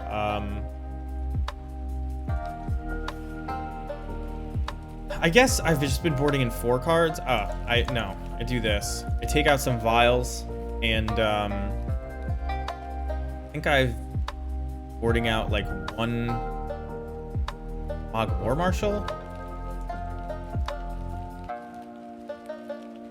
I could board out a land. I don't like the idea of boarding out a land. And I think Mog War Marshal is good. I guess you can board out a Munitions Expert. Because you have these Hidetsugus. I think this is fine. We played that maybe a little too aggressively because I think we win the long game and we knew they had a grip full of cards, right? And Roxa was annoying. I made a couple misplays. I mean, this is a snap.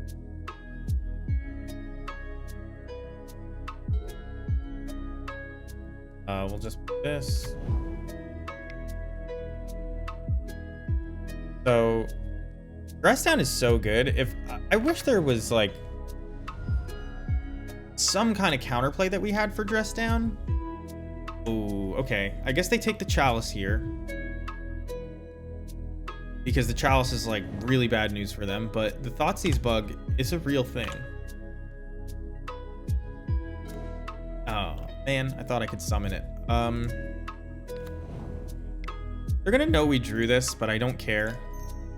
I think it's better to play this. It prevents Dash Ragavan. You get to deal with Dragon's Rage Channeler. I think it's fine. Roxa. Okay. I don't want to discard this land and just try to get lucky.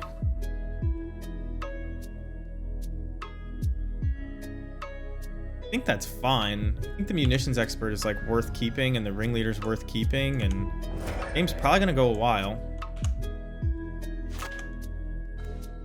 Nice. Back. Can't play Hitotsugu right now, by the way, which is a little bit rough.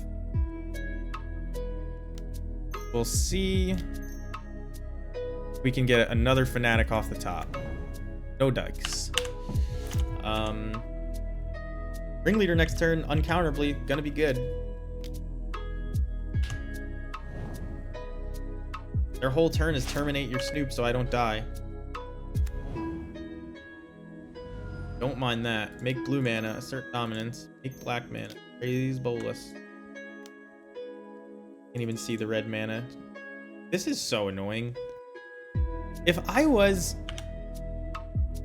working on Magic Online, I could pick any problem to work on. Just like an easy pick it. Just hop in the queue, change some spaghetti code around.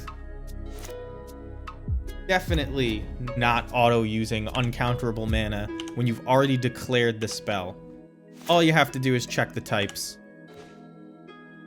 All you have to do. Let's just do it again.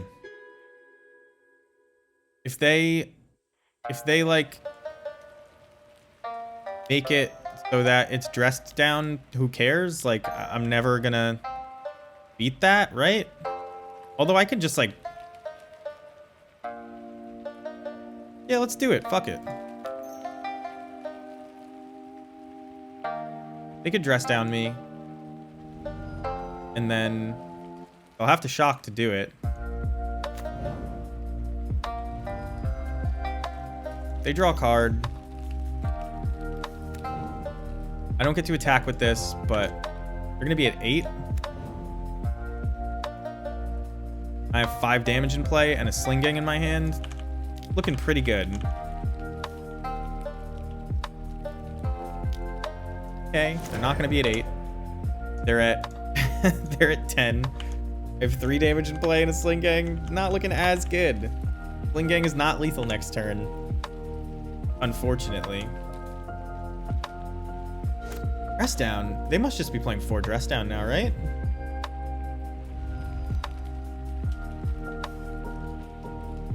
Maybe I'm supposed to like Harbinger there. Probably Harbinger here though. 4 mana? 4 mana what? Oh, Roxa. Makes sense. I guess I discard this Harbinger?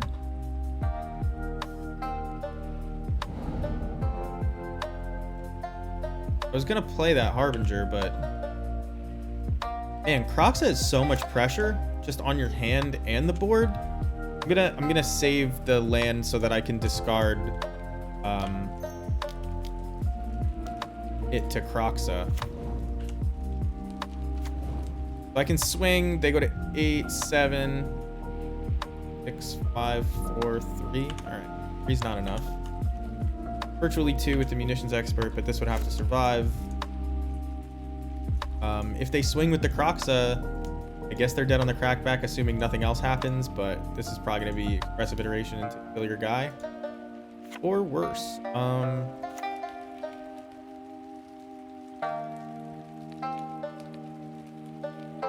Kill him 1. We don't kill the Croxa with this munitions expert. Actually, we do. That may be worth doing, because we can sacrifice the Mog Fanatic as well. Take a whole bunch. Roxa kills us if we don't win, though. Oh man, maybe that was a bad call. I guess Roxa doesn't kill us. Kill this. We can't kill the Death Shadow. Fuck.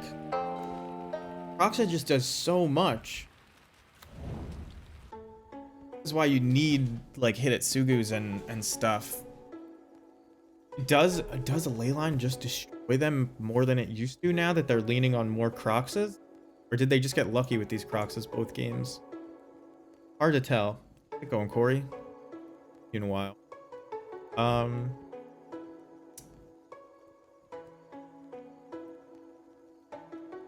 So even if I could kill this Death Shadow and then swing in for 4, 5, or 3.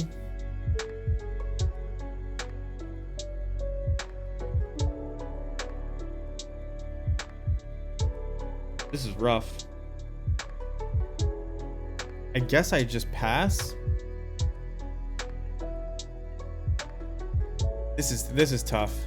I think I misplayed both of these games somehow.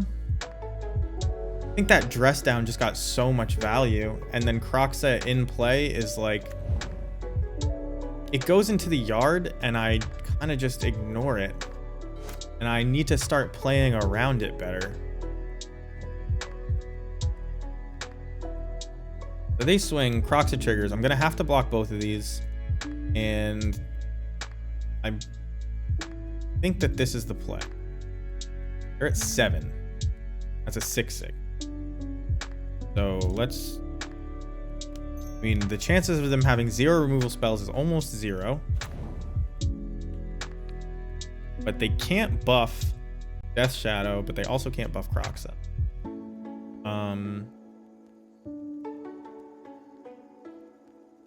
They can't replay Croxa unless, what do they need? 5 other cards. So they would need 2 spells.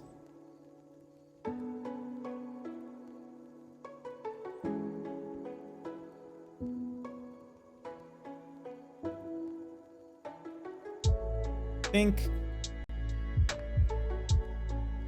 we kill Croxa.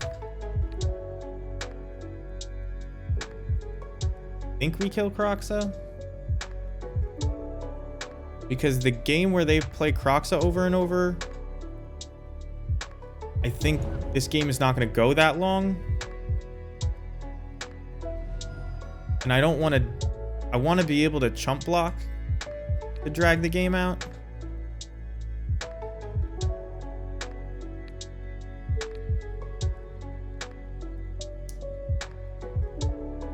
Do I do this? I think I block it anyway, yeah. And then I'm gonna ping it. Although, I didn't even do the math. I should have done the math.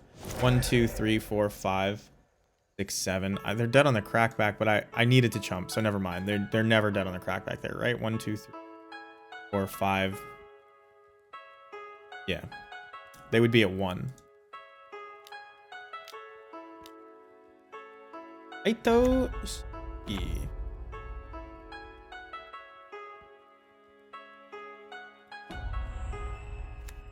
Okay. Unblockable 1/1. Can it block? It can block. It phases out. The phase out animation, very subtle. I like it.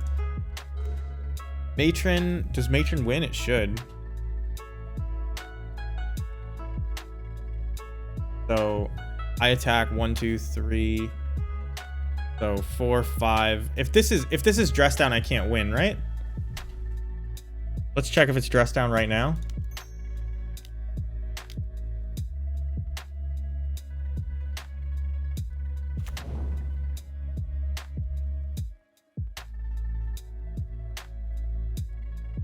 What do I have that wins here? Battlecry Goblin, like, if this isn't Bolt in their hand, I win, but I think it is Bolt in their hand.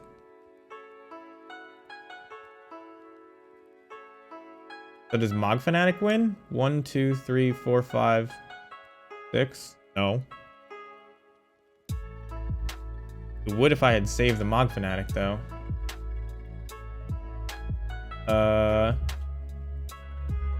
Yeah, I don't think I can win this turn. That is the conclusion I was coming to as well. I think I kill either...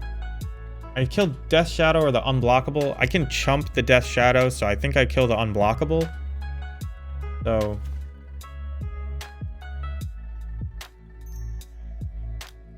because I do believe they have a Lightning Bolt in their hand. Unless I snoop and Sling is on top. Wouldn't that be great? This feels crazy, but...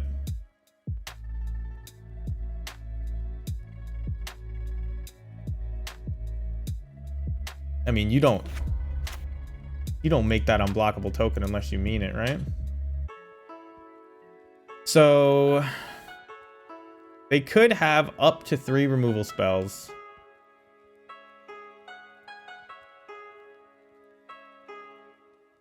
So I guess I'll knock them to 3.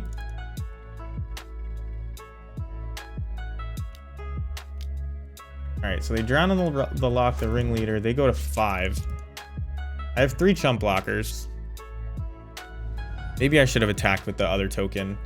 That was like a little bit too much cowardice. Oh. Okay, I guess if they attack... No, they attack. They're not dead. Well, I misplayed again. Should have attacked with this token. But they didn't punish me for it. They now know what I'm drawing.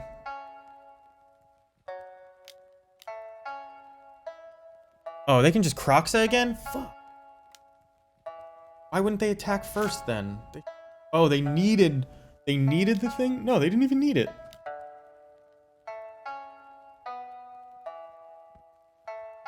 I guess they drew the Mishra's Bauble.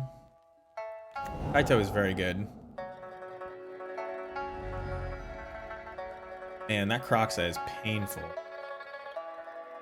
Need to draw something good. I assume they know I'm not. So, that sucks.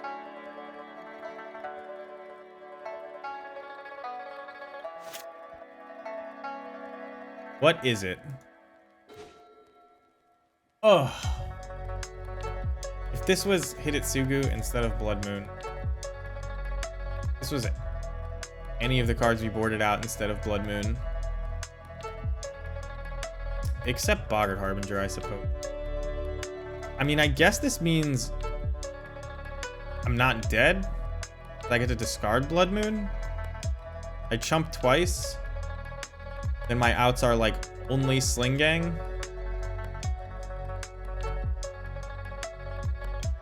Take him to 4.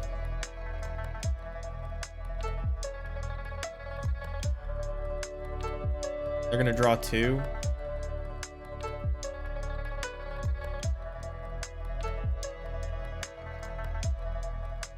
Think I'm supposed to do this?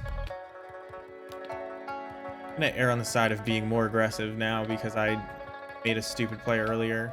Although now that I just died a 1 removal spell, which I keep assuming they have, and they're gonna draw twice at it. But I will concede to a removal spell. Man, Kaito pretty solid in this deck.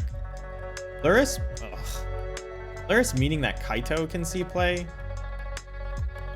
Now, Luris being banned, meaning that Kaito can see play in the Grixis deck. Seems cool. I don't know if it's great in this deck, but powering Croxa's out seems good. We just lose to Croxa always. Like, it's so hard for... At least I don't play around it well. I don't like Graveyard Hate in that matchup either. Error occurred. Believe it or not, I'm not going to contact support about that.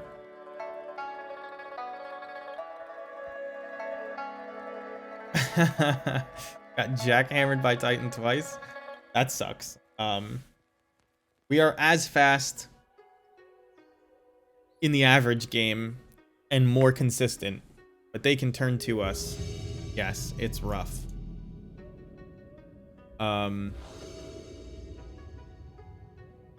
It's always rough. I think a lot of... I don't know. I think when people say what I'm about to say, it's generally looked on as like calling other players bad, but this is not what I mean when I say it. I'm prefacing this with that. People who don't play on MTGO generally can't get as many games in, so their impressions of matchups are usually distorted somehow. It's difficult for anybody but the best players in the world to get an accurate read on a matchup in like 10 games. You know what I mean? And you're almost certainly, if you just go play at your local store, not going to play the variety of decks, and you're not going to get more than 3 games against them, 1 match, you know what I mean?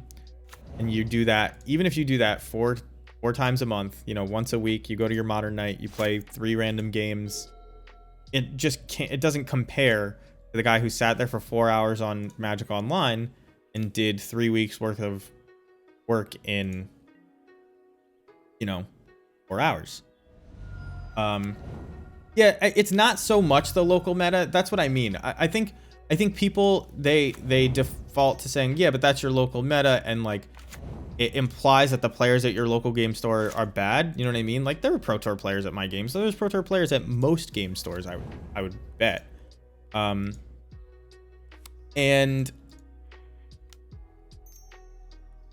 it's not even that. It's just like the variance in the game is gonna obscure so much. So you need to play. It's not that you need to, but get accurate views of the matchup. Not only do you have to like kind of write it down and keep track of what's going on, but you have to play a ton. I think I kind of want to save. Yeah, okay. So now I'm just going to clear their board. We'll see what they get. Aldra, that ain't happening. I guess you could Solitude me. This is the second time we're playing Red-White Crackdown today. It's the first time I've seen the deck.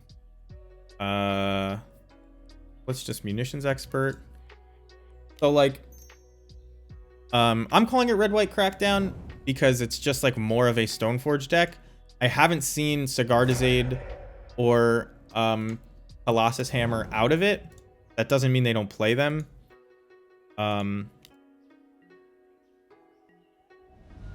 When I played against it earlier, it was just Ragavan, Esper Sentinel, Stoneforge Mystic, and like value. I assume they've got Blood Moon going on that they probably just don't bring in against me.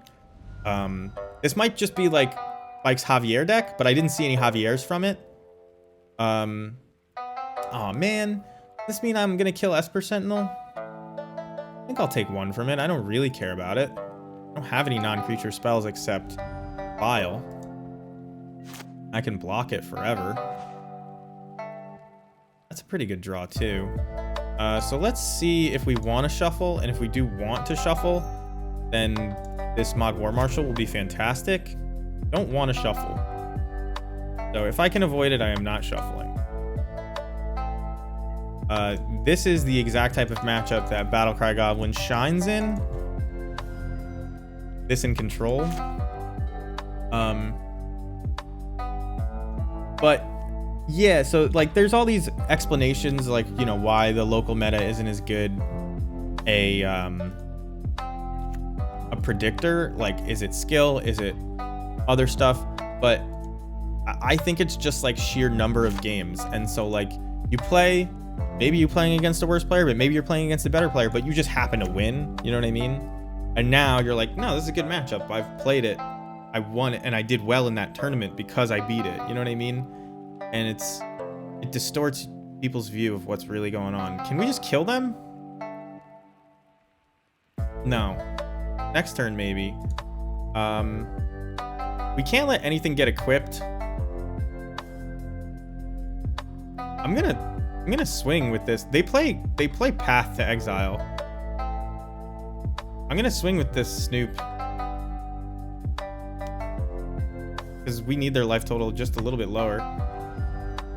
We've got pretty much everything sewed up this game. Play a Mod War Marshal.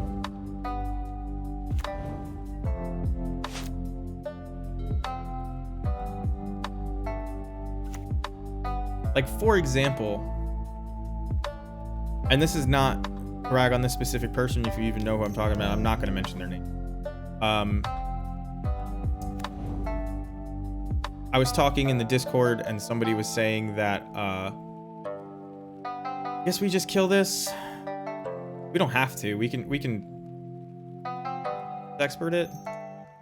Somebody was saying that Blue-Red Murktide was not just like a playable matchup, but like a good matchup. And I was just like, one of the best decks in the format, and like blue-red's whole hallmark is that they kind of don't have any like bad matchups. I think that's actually negative practice, Slothmancer. A lot of people like to race to the correct answer in a game, and it's like not helpful for anybody involved.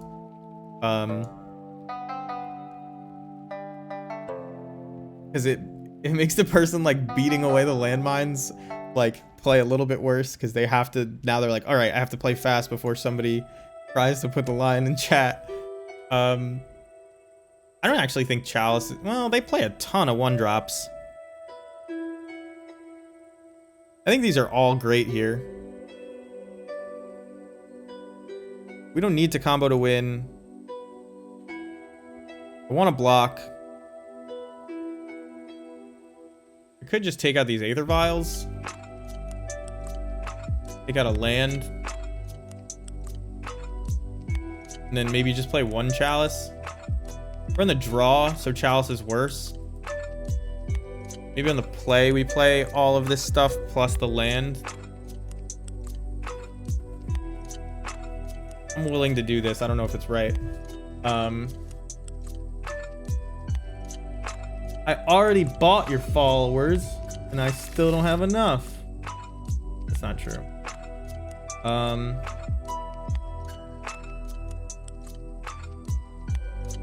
I have 7 viewers, so here's the question. Did I get, well, we're mulliganing this. Did I get 7 viewers because of, Can you keep the 1-lander Aether Vial with Prismatic Ending in the format? They mulled to 5? Keep, snap, keep. Keep. I don't need this.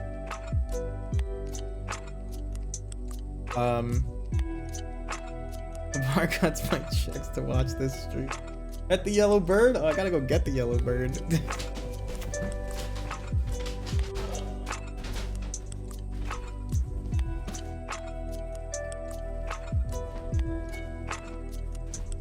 No one has used it in a while. Well, no one has used it ever, but there is a text-to-speech option in the points. Oh no, the yellow bird is like, his head gets all see-through.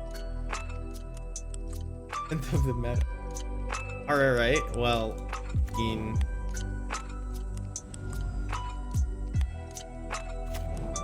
we do want Hidetsugu. If we ever get 3 lands, we'll be comfortable playing it. Killing our Aether Vial. That's good. Yellow bird. I would be surprised if any of you knew name, although why should I be surprised? Well, there's the Prismatic Ending to make me completely regret this. But if I get a land, even though I cut one from my deck, maybe the fates will smile upon us. Oh my god, every time I want to land, it's just Kiki-Jiki off the top. 2 Kiki-Jikis, 22 other lands. Can't buy one. They're gonna Cauldra here to try and end the game quickly, is my guess, and I'm gonna top deck the land and just ruin their day. That or a Mog Fanatic. Land. I'm dead. Dead. I just needed to draw a land in the first 2 turns.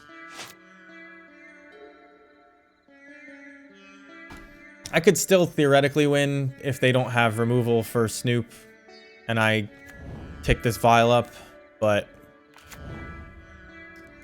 it's not looking good.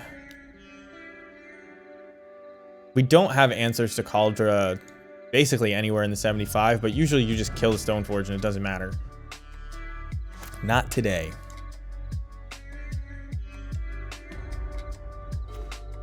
All right, that's a land. Well, now it doesn't matter if I kill the Cauldra or not. Or kill the Stoneforge or not. But I also want to protect my Snoop. I'm going to reveal Kiki-Jiki so they can just laugh at me. I'll hit them for 1.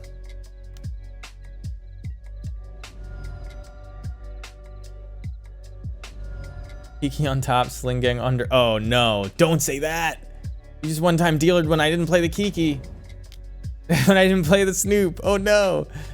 Yes, they do have Batterskull. But I am going to kill the Stoneforge when they attack with it here. It got.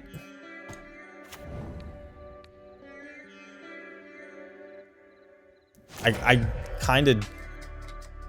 Ooh, this is. I mean, we have a couple turns.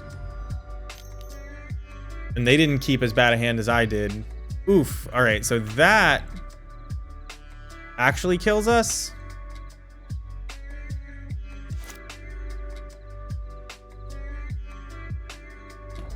I think we're just actually dead to that because we no longer can block the trample.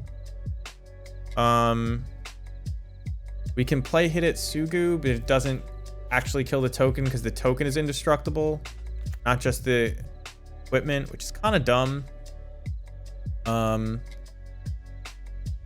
You don't know why they didn't put it. Yeah, they definitely should have. You're right about that. You see, the thing is, I have to play this Snoop to see if I can not die, but I don't think there's any way for me to not die. Yeah, we're just dead. So maybe they don't equip, I guess. I don't know. I'm just not even gonna attack. There's no way. I should just concede. Why am I wasting all the time? Okay. Wait. Okay. They just wanted to make it fly. They just wanted to flex. Well, if I had the land one turn sooner, that gets a lot better. Hitsugu just probably not necessary. You know what? Hidetsugu's better than Chalice. I don't want to Chalice them on one. I don't care about most of their stuff. Maybe Aether Vial is just better. They have Prismatic Ending for most of their removal. I know they do play Path. Just unboard? I guess I still have Twin Shot Sniper. I think we're fine in this matchup without any boarding. I was just... You're on the draw, so you want to, you know, find ways to claw your way back. We're just going to slam all of our Snoops in a row. Hope to draw a Harbinger. And then by the time they get a Stoneforge down, we'll Twin Shot Sniper it. Harbinger on top, please. Not a bad on top. In fact, I would flash that in at upkeep if they played something worth killing. So let's yield through this turn. Smelling like a Blood Moon. Blood Moon deck, not necessarily here. I'm gonna play Snoop again. You get the redraw. And means we're not cracking the fetch. Not that there's anything I would play that would crack the fetch. We're just gonna slam all of our Snoops in a row. That was what I said, right? This is one way to do that. We'll do it. It just flashed back into my mind how badly I played that Grixis game. Ranger Captain? That's fine. Does that mean I shuffle away this Snoop? Because like a land would be good against this Ranger Captain, right? I could Munitions Expert it. Fervent Champion, which means they could play Sword and equip it free, which is like really bad for me. So I would love to combo right now. Which means I think I have to try to redraw. And a land isn't even bad. Should have probably got a basic swamp, but grab it here. Give me that Boggart Harbinger on top. Snoop came back.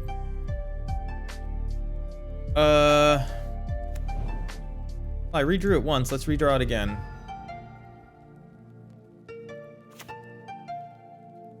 Not today.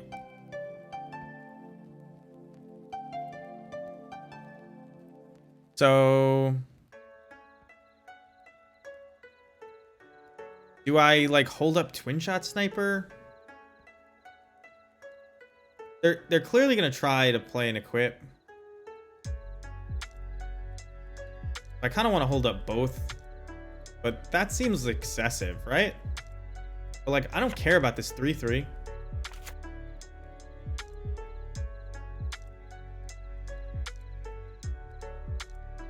It's too conservative though, right? Gotta be too conservative to hold up both. I mean, I'm holding up both, but I mean, not holding up both to play them. Yo, Bugs. I do think that there is some scenario with known cards in your deck that makes it. I'm not sure though. They ending the Snoop means they're not playing and equipping for.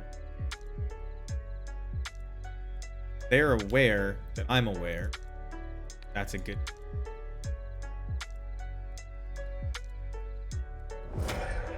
I don't understand. Like, there's no way they don't have. Well, not the first, but the equipment. So, given that I'd like to use my mana,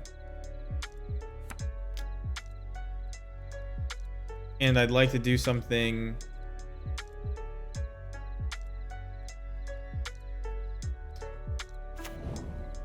I'd like to attack.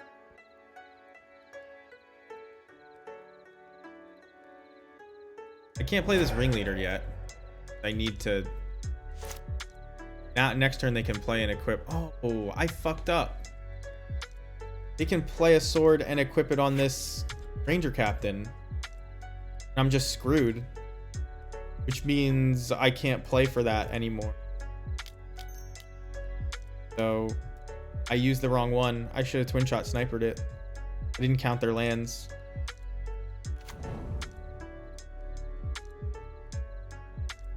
You wouldn't do what they did unless they kind of are hoping for it. So now I'm probably in a lot of trouble even if I get a oh, Trash Master's a good one. That'll do it. Bailed me out.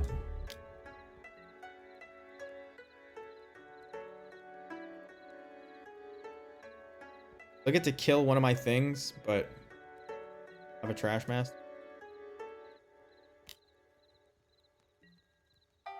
Okay, I knew I was drawing the Trash Master. That's what happened there.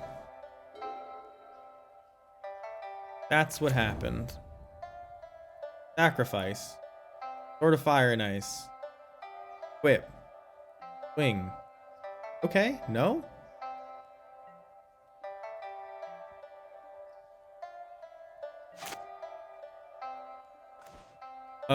I'm just gonna play Pashlik Mons, right?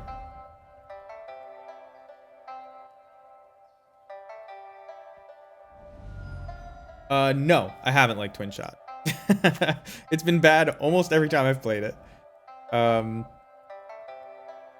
guess I can finish off the Ranger Captain with it here, no matter what they block, but the Spikes version of the deck runs Solitude, probably. I don't know if they're running Solitude. Looks like they are based on this.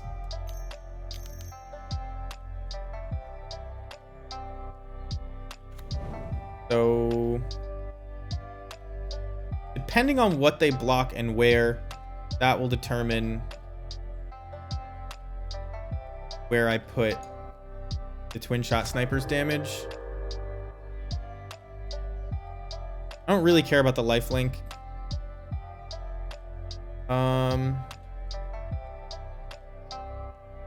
Wow, they're kind of just wrecking me here.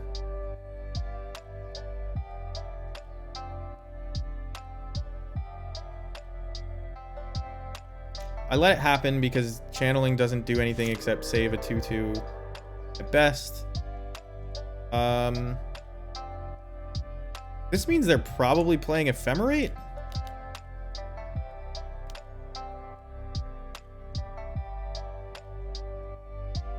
But if this was Munitions Expert, I think everything goes way better there, right? So, I guess I kill the Ranger Captain because technically I block the Solitude. They can attach a sword, and I'm sad, but I can Trash Master the sword.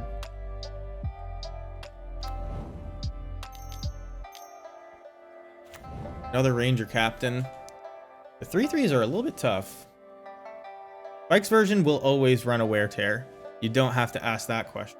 And I think that this is just like a straight up Spike copy. So almost definitely. I would guess that they're wanting to use that on Trash Man. All there. I mean, I can block, but not even going to. That wasn't. Why do that?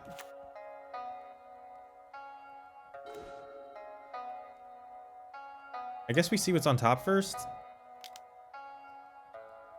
Whoops. Oof. Good thing they cost different amounts. That's pretty good to have on top.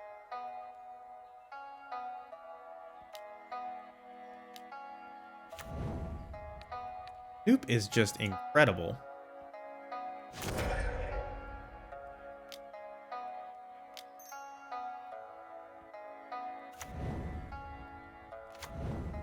The cool thing about cards that are mana hungry and draw off the top, like Future Sight and Snoop and Frenzy, is that usually your chain ends on a land, which like just helps you next turn, right? Sucks when there's 2 lands in a row, but the fetch lands are the big old board state. Equip that Maul. I don't really care about flying first strike haste 3 that has to doesn't have vigilance, right? Take 3. There's a whole ton coming back at you. 1, 2, 3, 4, 5, 6, 7, 8. And I can kill that Maul. 9, 10, 11, 12, 13, 14. Yeah, they're just like super duper dead.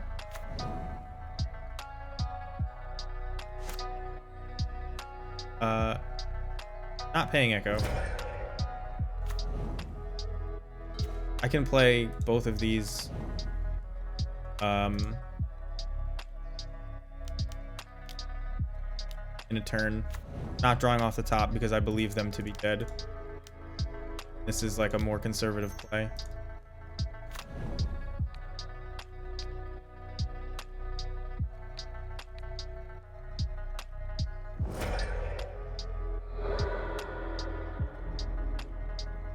This 5, 8, 9, 10, 11, 12. Good. I could have like sacked more creatures. Do the oh, I guess because I have this in play. You're asking me if I liked it? If I needed more damage, I could sacrifice all my goblins to destroy Twin Shot Sniper. So I guess I guess it was cool there. Didn't need it. Bit of overkill fancy play stuff.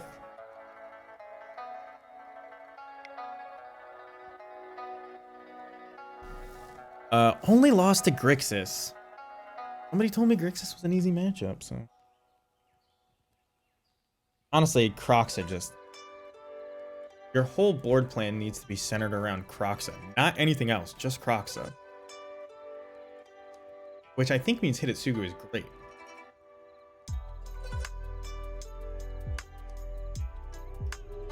Oh, Dress Down is insane, but there's literally 0 counterplay for us to Dress Down. You just like play around it. There's like not a card you could bring in, right? We could start playing Teferi. That's about it. We have at least 3-2'd. So so much better than we've been doing lately. I had endless 2-3s and 3. Just like, it was killing me. My self-esteem was in the toilet. At work, they were like, why are you so sad? I'm like, can't win a game of Magic.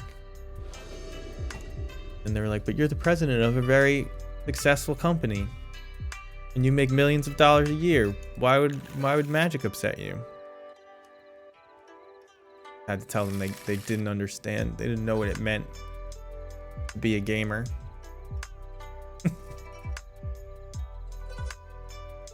If even half that were true, how different would life be? Man. I'm loving, by the way, I don't know if you notice. Okay. First of all, purple is not a Magic color, but I do like this forest anyway. We're against Titans, so we're about to flip some coins.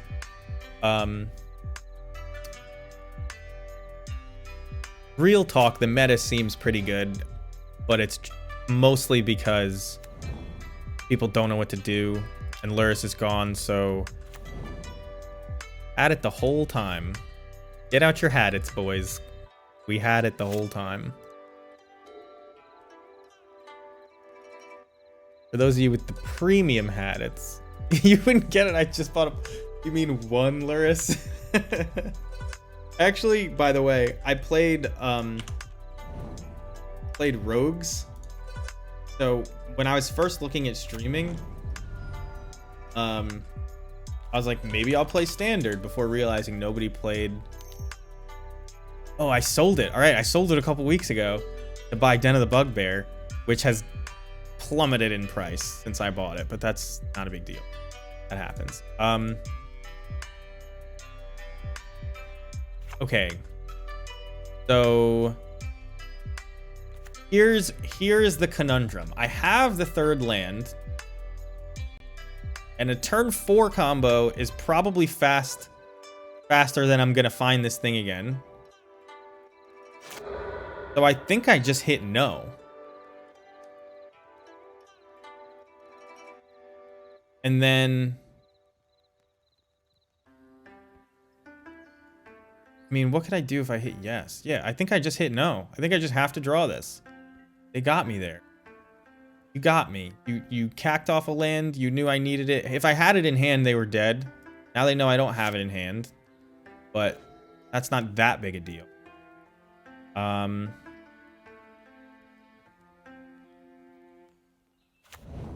I'll swing for 2. No, I guess I won't swing because at their end step, I could play this off the top and there could just be a Kiki Jiki.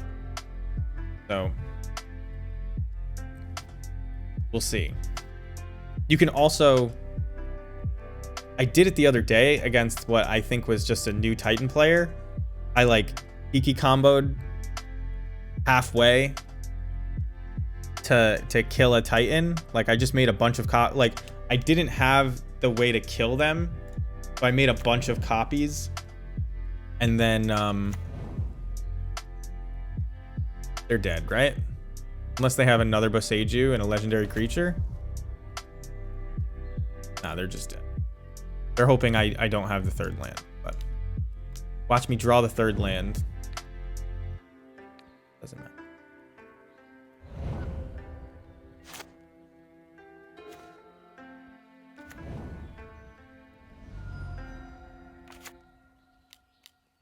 I get basics when I'm trying to do it fast. May not be this. But Seiju at this point doesn't change anything. They can't force you to shuffle. So they're just dead. But I didn't have the actual kill, so I made a bunch of like munitions experts or a bunch of snoops and then passed the turn. And it made my munitions experts kill their Titans. Pretty sick. Probably on a video somewhere. I don't remember when it happened. So,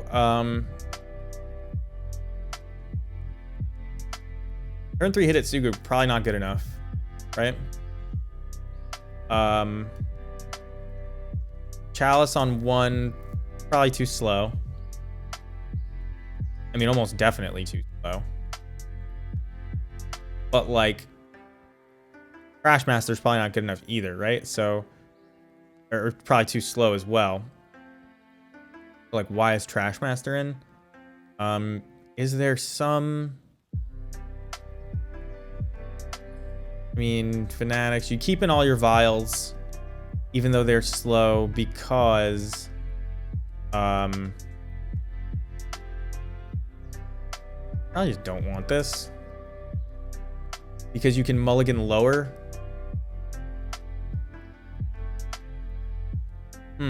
Why am I finding it so hard to board right now? Because I feel like I have so many cards that, like, just kind of suck. And I don't want to find room for Hitotsugu. Even though it's, like, almost definitely not worth it. Oh, that's what I've been doing. I've been boarding out a Sling Gang. Because we have the 3 Mog Fanatics to end the combo with. And, like, Sling Gang is 4 mana. So, like, you can't play it early to help with your Munitions Expert count. I definitely keep this hand. If we draw a land, it's a turn 3 Moon. We have the Vial for the Snoop. We have a turn 2 Snoop. And that even if they interact with, we're fine. It looks like they're playing this. Usually Titan is doing that to get... Usually Titan is doing that to get their Amulet early and not a Needle. But if their hand is bad, they would get a Needle.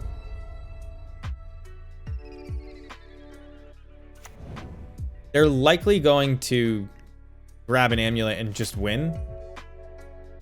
So I don't think we have many options here. Jiki Jiki on top. Now in the hand, but man, if this were a Skirk Prospector, they would be Blood Mooned right now.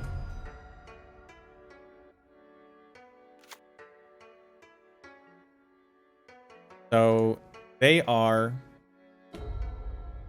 popping Urza Saga, floating a mana, grabbing from their library something that costs 1 or 0. It's Amulet of Vigor, and it's the worst art. So here's this is actually a pretty funny story. Yeah, Secluded Courtyard is just unclaimed territory, but like the smallest upgrade because you can use abilities of creatures with it. But so I'm glad you agree that that art is rough. My girlfriend, Sugar Peachly, who did all of the emotes and may be in chat right now, she's taking a concept art course. And one of the people was like, they were talking about how they used to work on Magic. And she didn't tell me his name. Didn't tell me what he painted. I was just like, oh man, a lot of people don't like the direction Magic art is headed. So if he worked on the newest set, like there's some bad stuff in that. And I pulled up Neon Dynasty and I was like, and I just scrolled down and the first card I picked out, I was like, for example, if he did this one, man, that's not good. And then that was him. It is this guy. It is this art.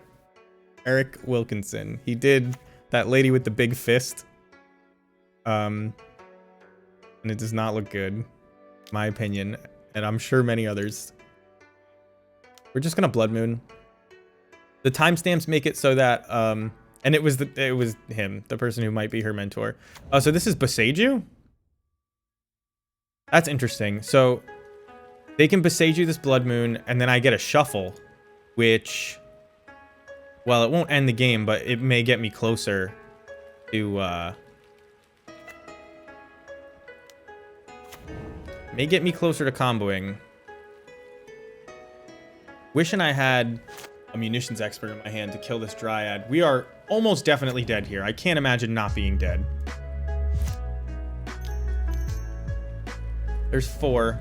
Force of Vigor, both of my Aether Vials. That's fine. I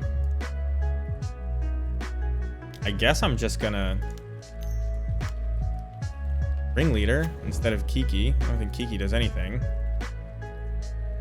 There's a Harbinger. They're dead next turn if they don't kill me, but I can't even believe I've survived this long, so I'm assuming that I'm dead.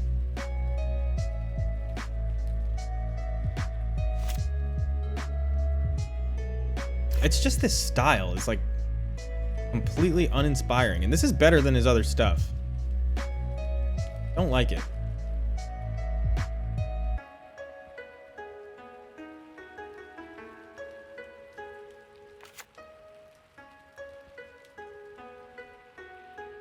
I hope you're not watching. It's not that.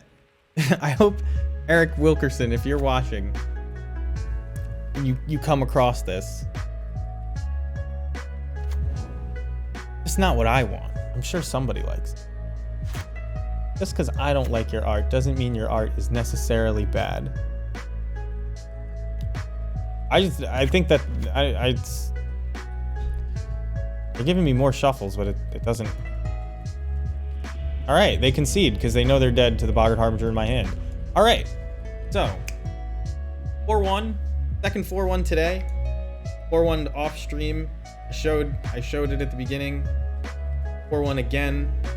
We're gonna open these chests, celebration, because we're doing well. No new cards that I think I'm gonna need to buy anytime soon. Open them one at a time. The Goblin 5-0 is a 2-3, then you just 7-0, right? We used to play Jund Goblins and we had the real Jund 5-0 and we used to 3-2 all the time. The Goblins 5-0 has been a 2-3 for a while. I'm glad that resonated with you guys. All right, let's open these and see what we get. And then I'm gonna send you to somebody. Hopefully Evan is streaming or something. City of Brass. White bordered cards. I have a good feeling about this. White bordered cards mean Kappa is coming. Because I said so. Twilight Drover. People love this card. This is like probably a huge EDH card, but I know that card's name and I've never played it. I hope she enjoys it too. I hope I didn't ruin it for her by telling her I didn't like her professor's work. Ixis, you're not the artist. Thank you for clearing that up because the E at the start of your name had me concerned. If you have requests for emotes you'd like, send them to me and I will force her to make them. She's wrapping up a big project this week, so she may actually have time. Nothing good. Eater of Virtue.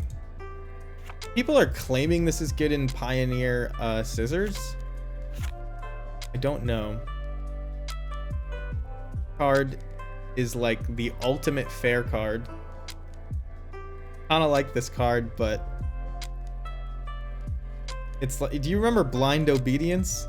Any old heads out there remember Blind Obedience?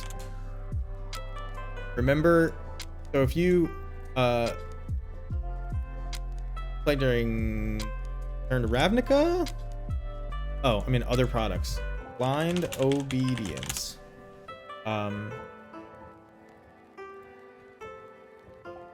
So Blind Obedience lets you extort whenever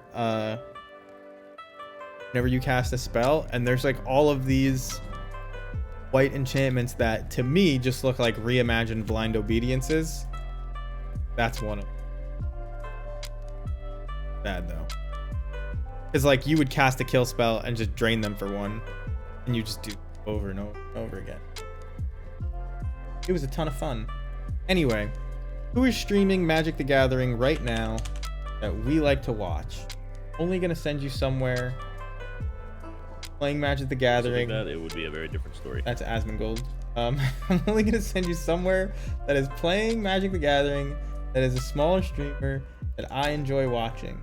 Connor Man is streaming, who I do enjoy watching. I'm not gonna rate him because he's playing Pioneer. I'm gonna stick with modern gamers because I care about you guys. I also care about the person I'm about to raid. I want everybody to just leave to find another. Give me a modern stream. Mr. Bodingles. I actually like Mr. Bodingles a lot. He's a funny guy. He is playing Mono Black Saga. He actually beat me the other day with his Mono Black Urza's Rack. And he's doing his own thing, which I always like.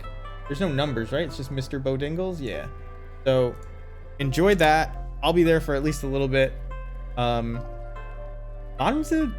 might be the best format right now. I mean, it looks a lot more like Legacy. When I was in college, like when Modern first started, Legacy was the best format by far, but then they introduced Modern and Modern kind of sucked. But Modern is like slowly approaching the healthiness that Legacy was then. And it kind of feels that way now. I mean, Yorion is better than most things, but it's closer to being an interactive mid-range format. So with 3 drops being the powerhouses. So I think that's fun. Anyway, thank you guys for joining me. If you're watching on YouTube, come follow us on Twitch, hang out with us, talk in the chat. If this is your first time here on Twitch, just give us a follow. And come back next time, and I'll see you around. Oh, Ganja, you just got here as I'm raiding somebody. Yeah, 2 4-1s in a row today, but not on stream the first one. But anyway, I'll see you guys next time. If you want to talk in the Discord, join us there too. Have a good night.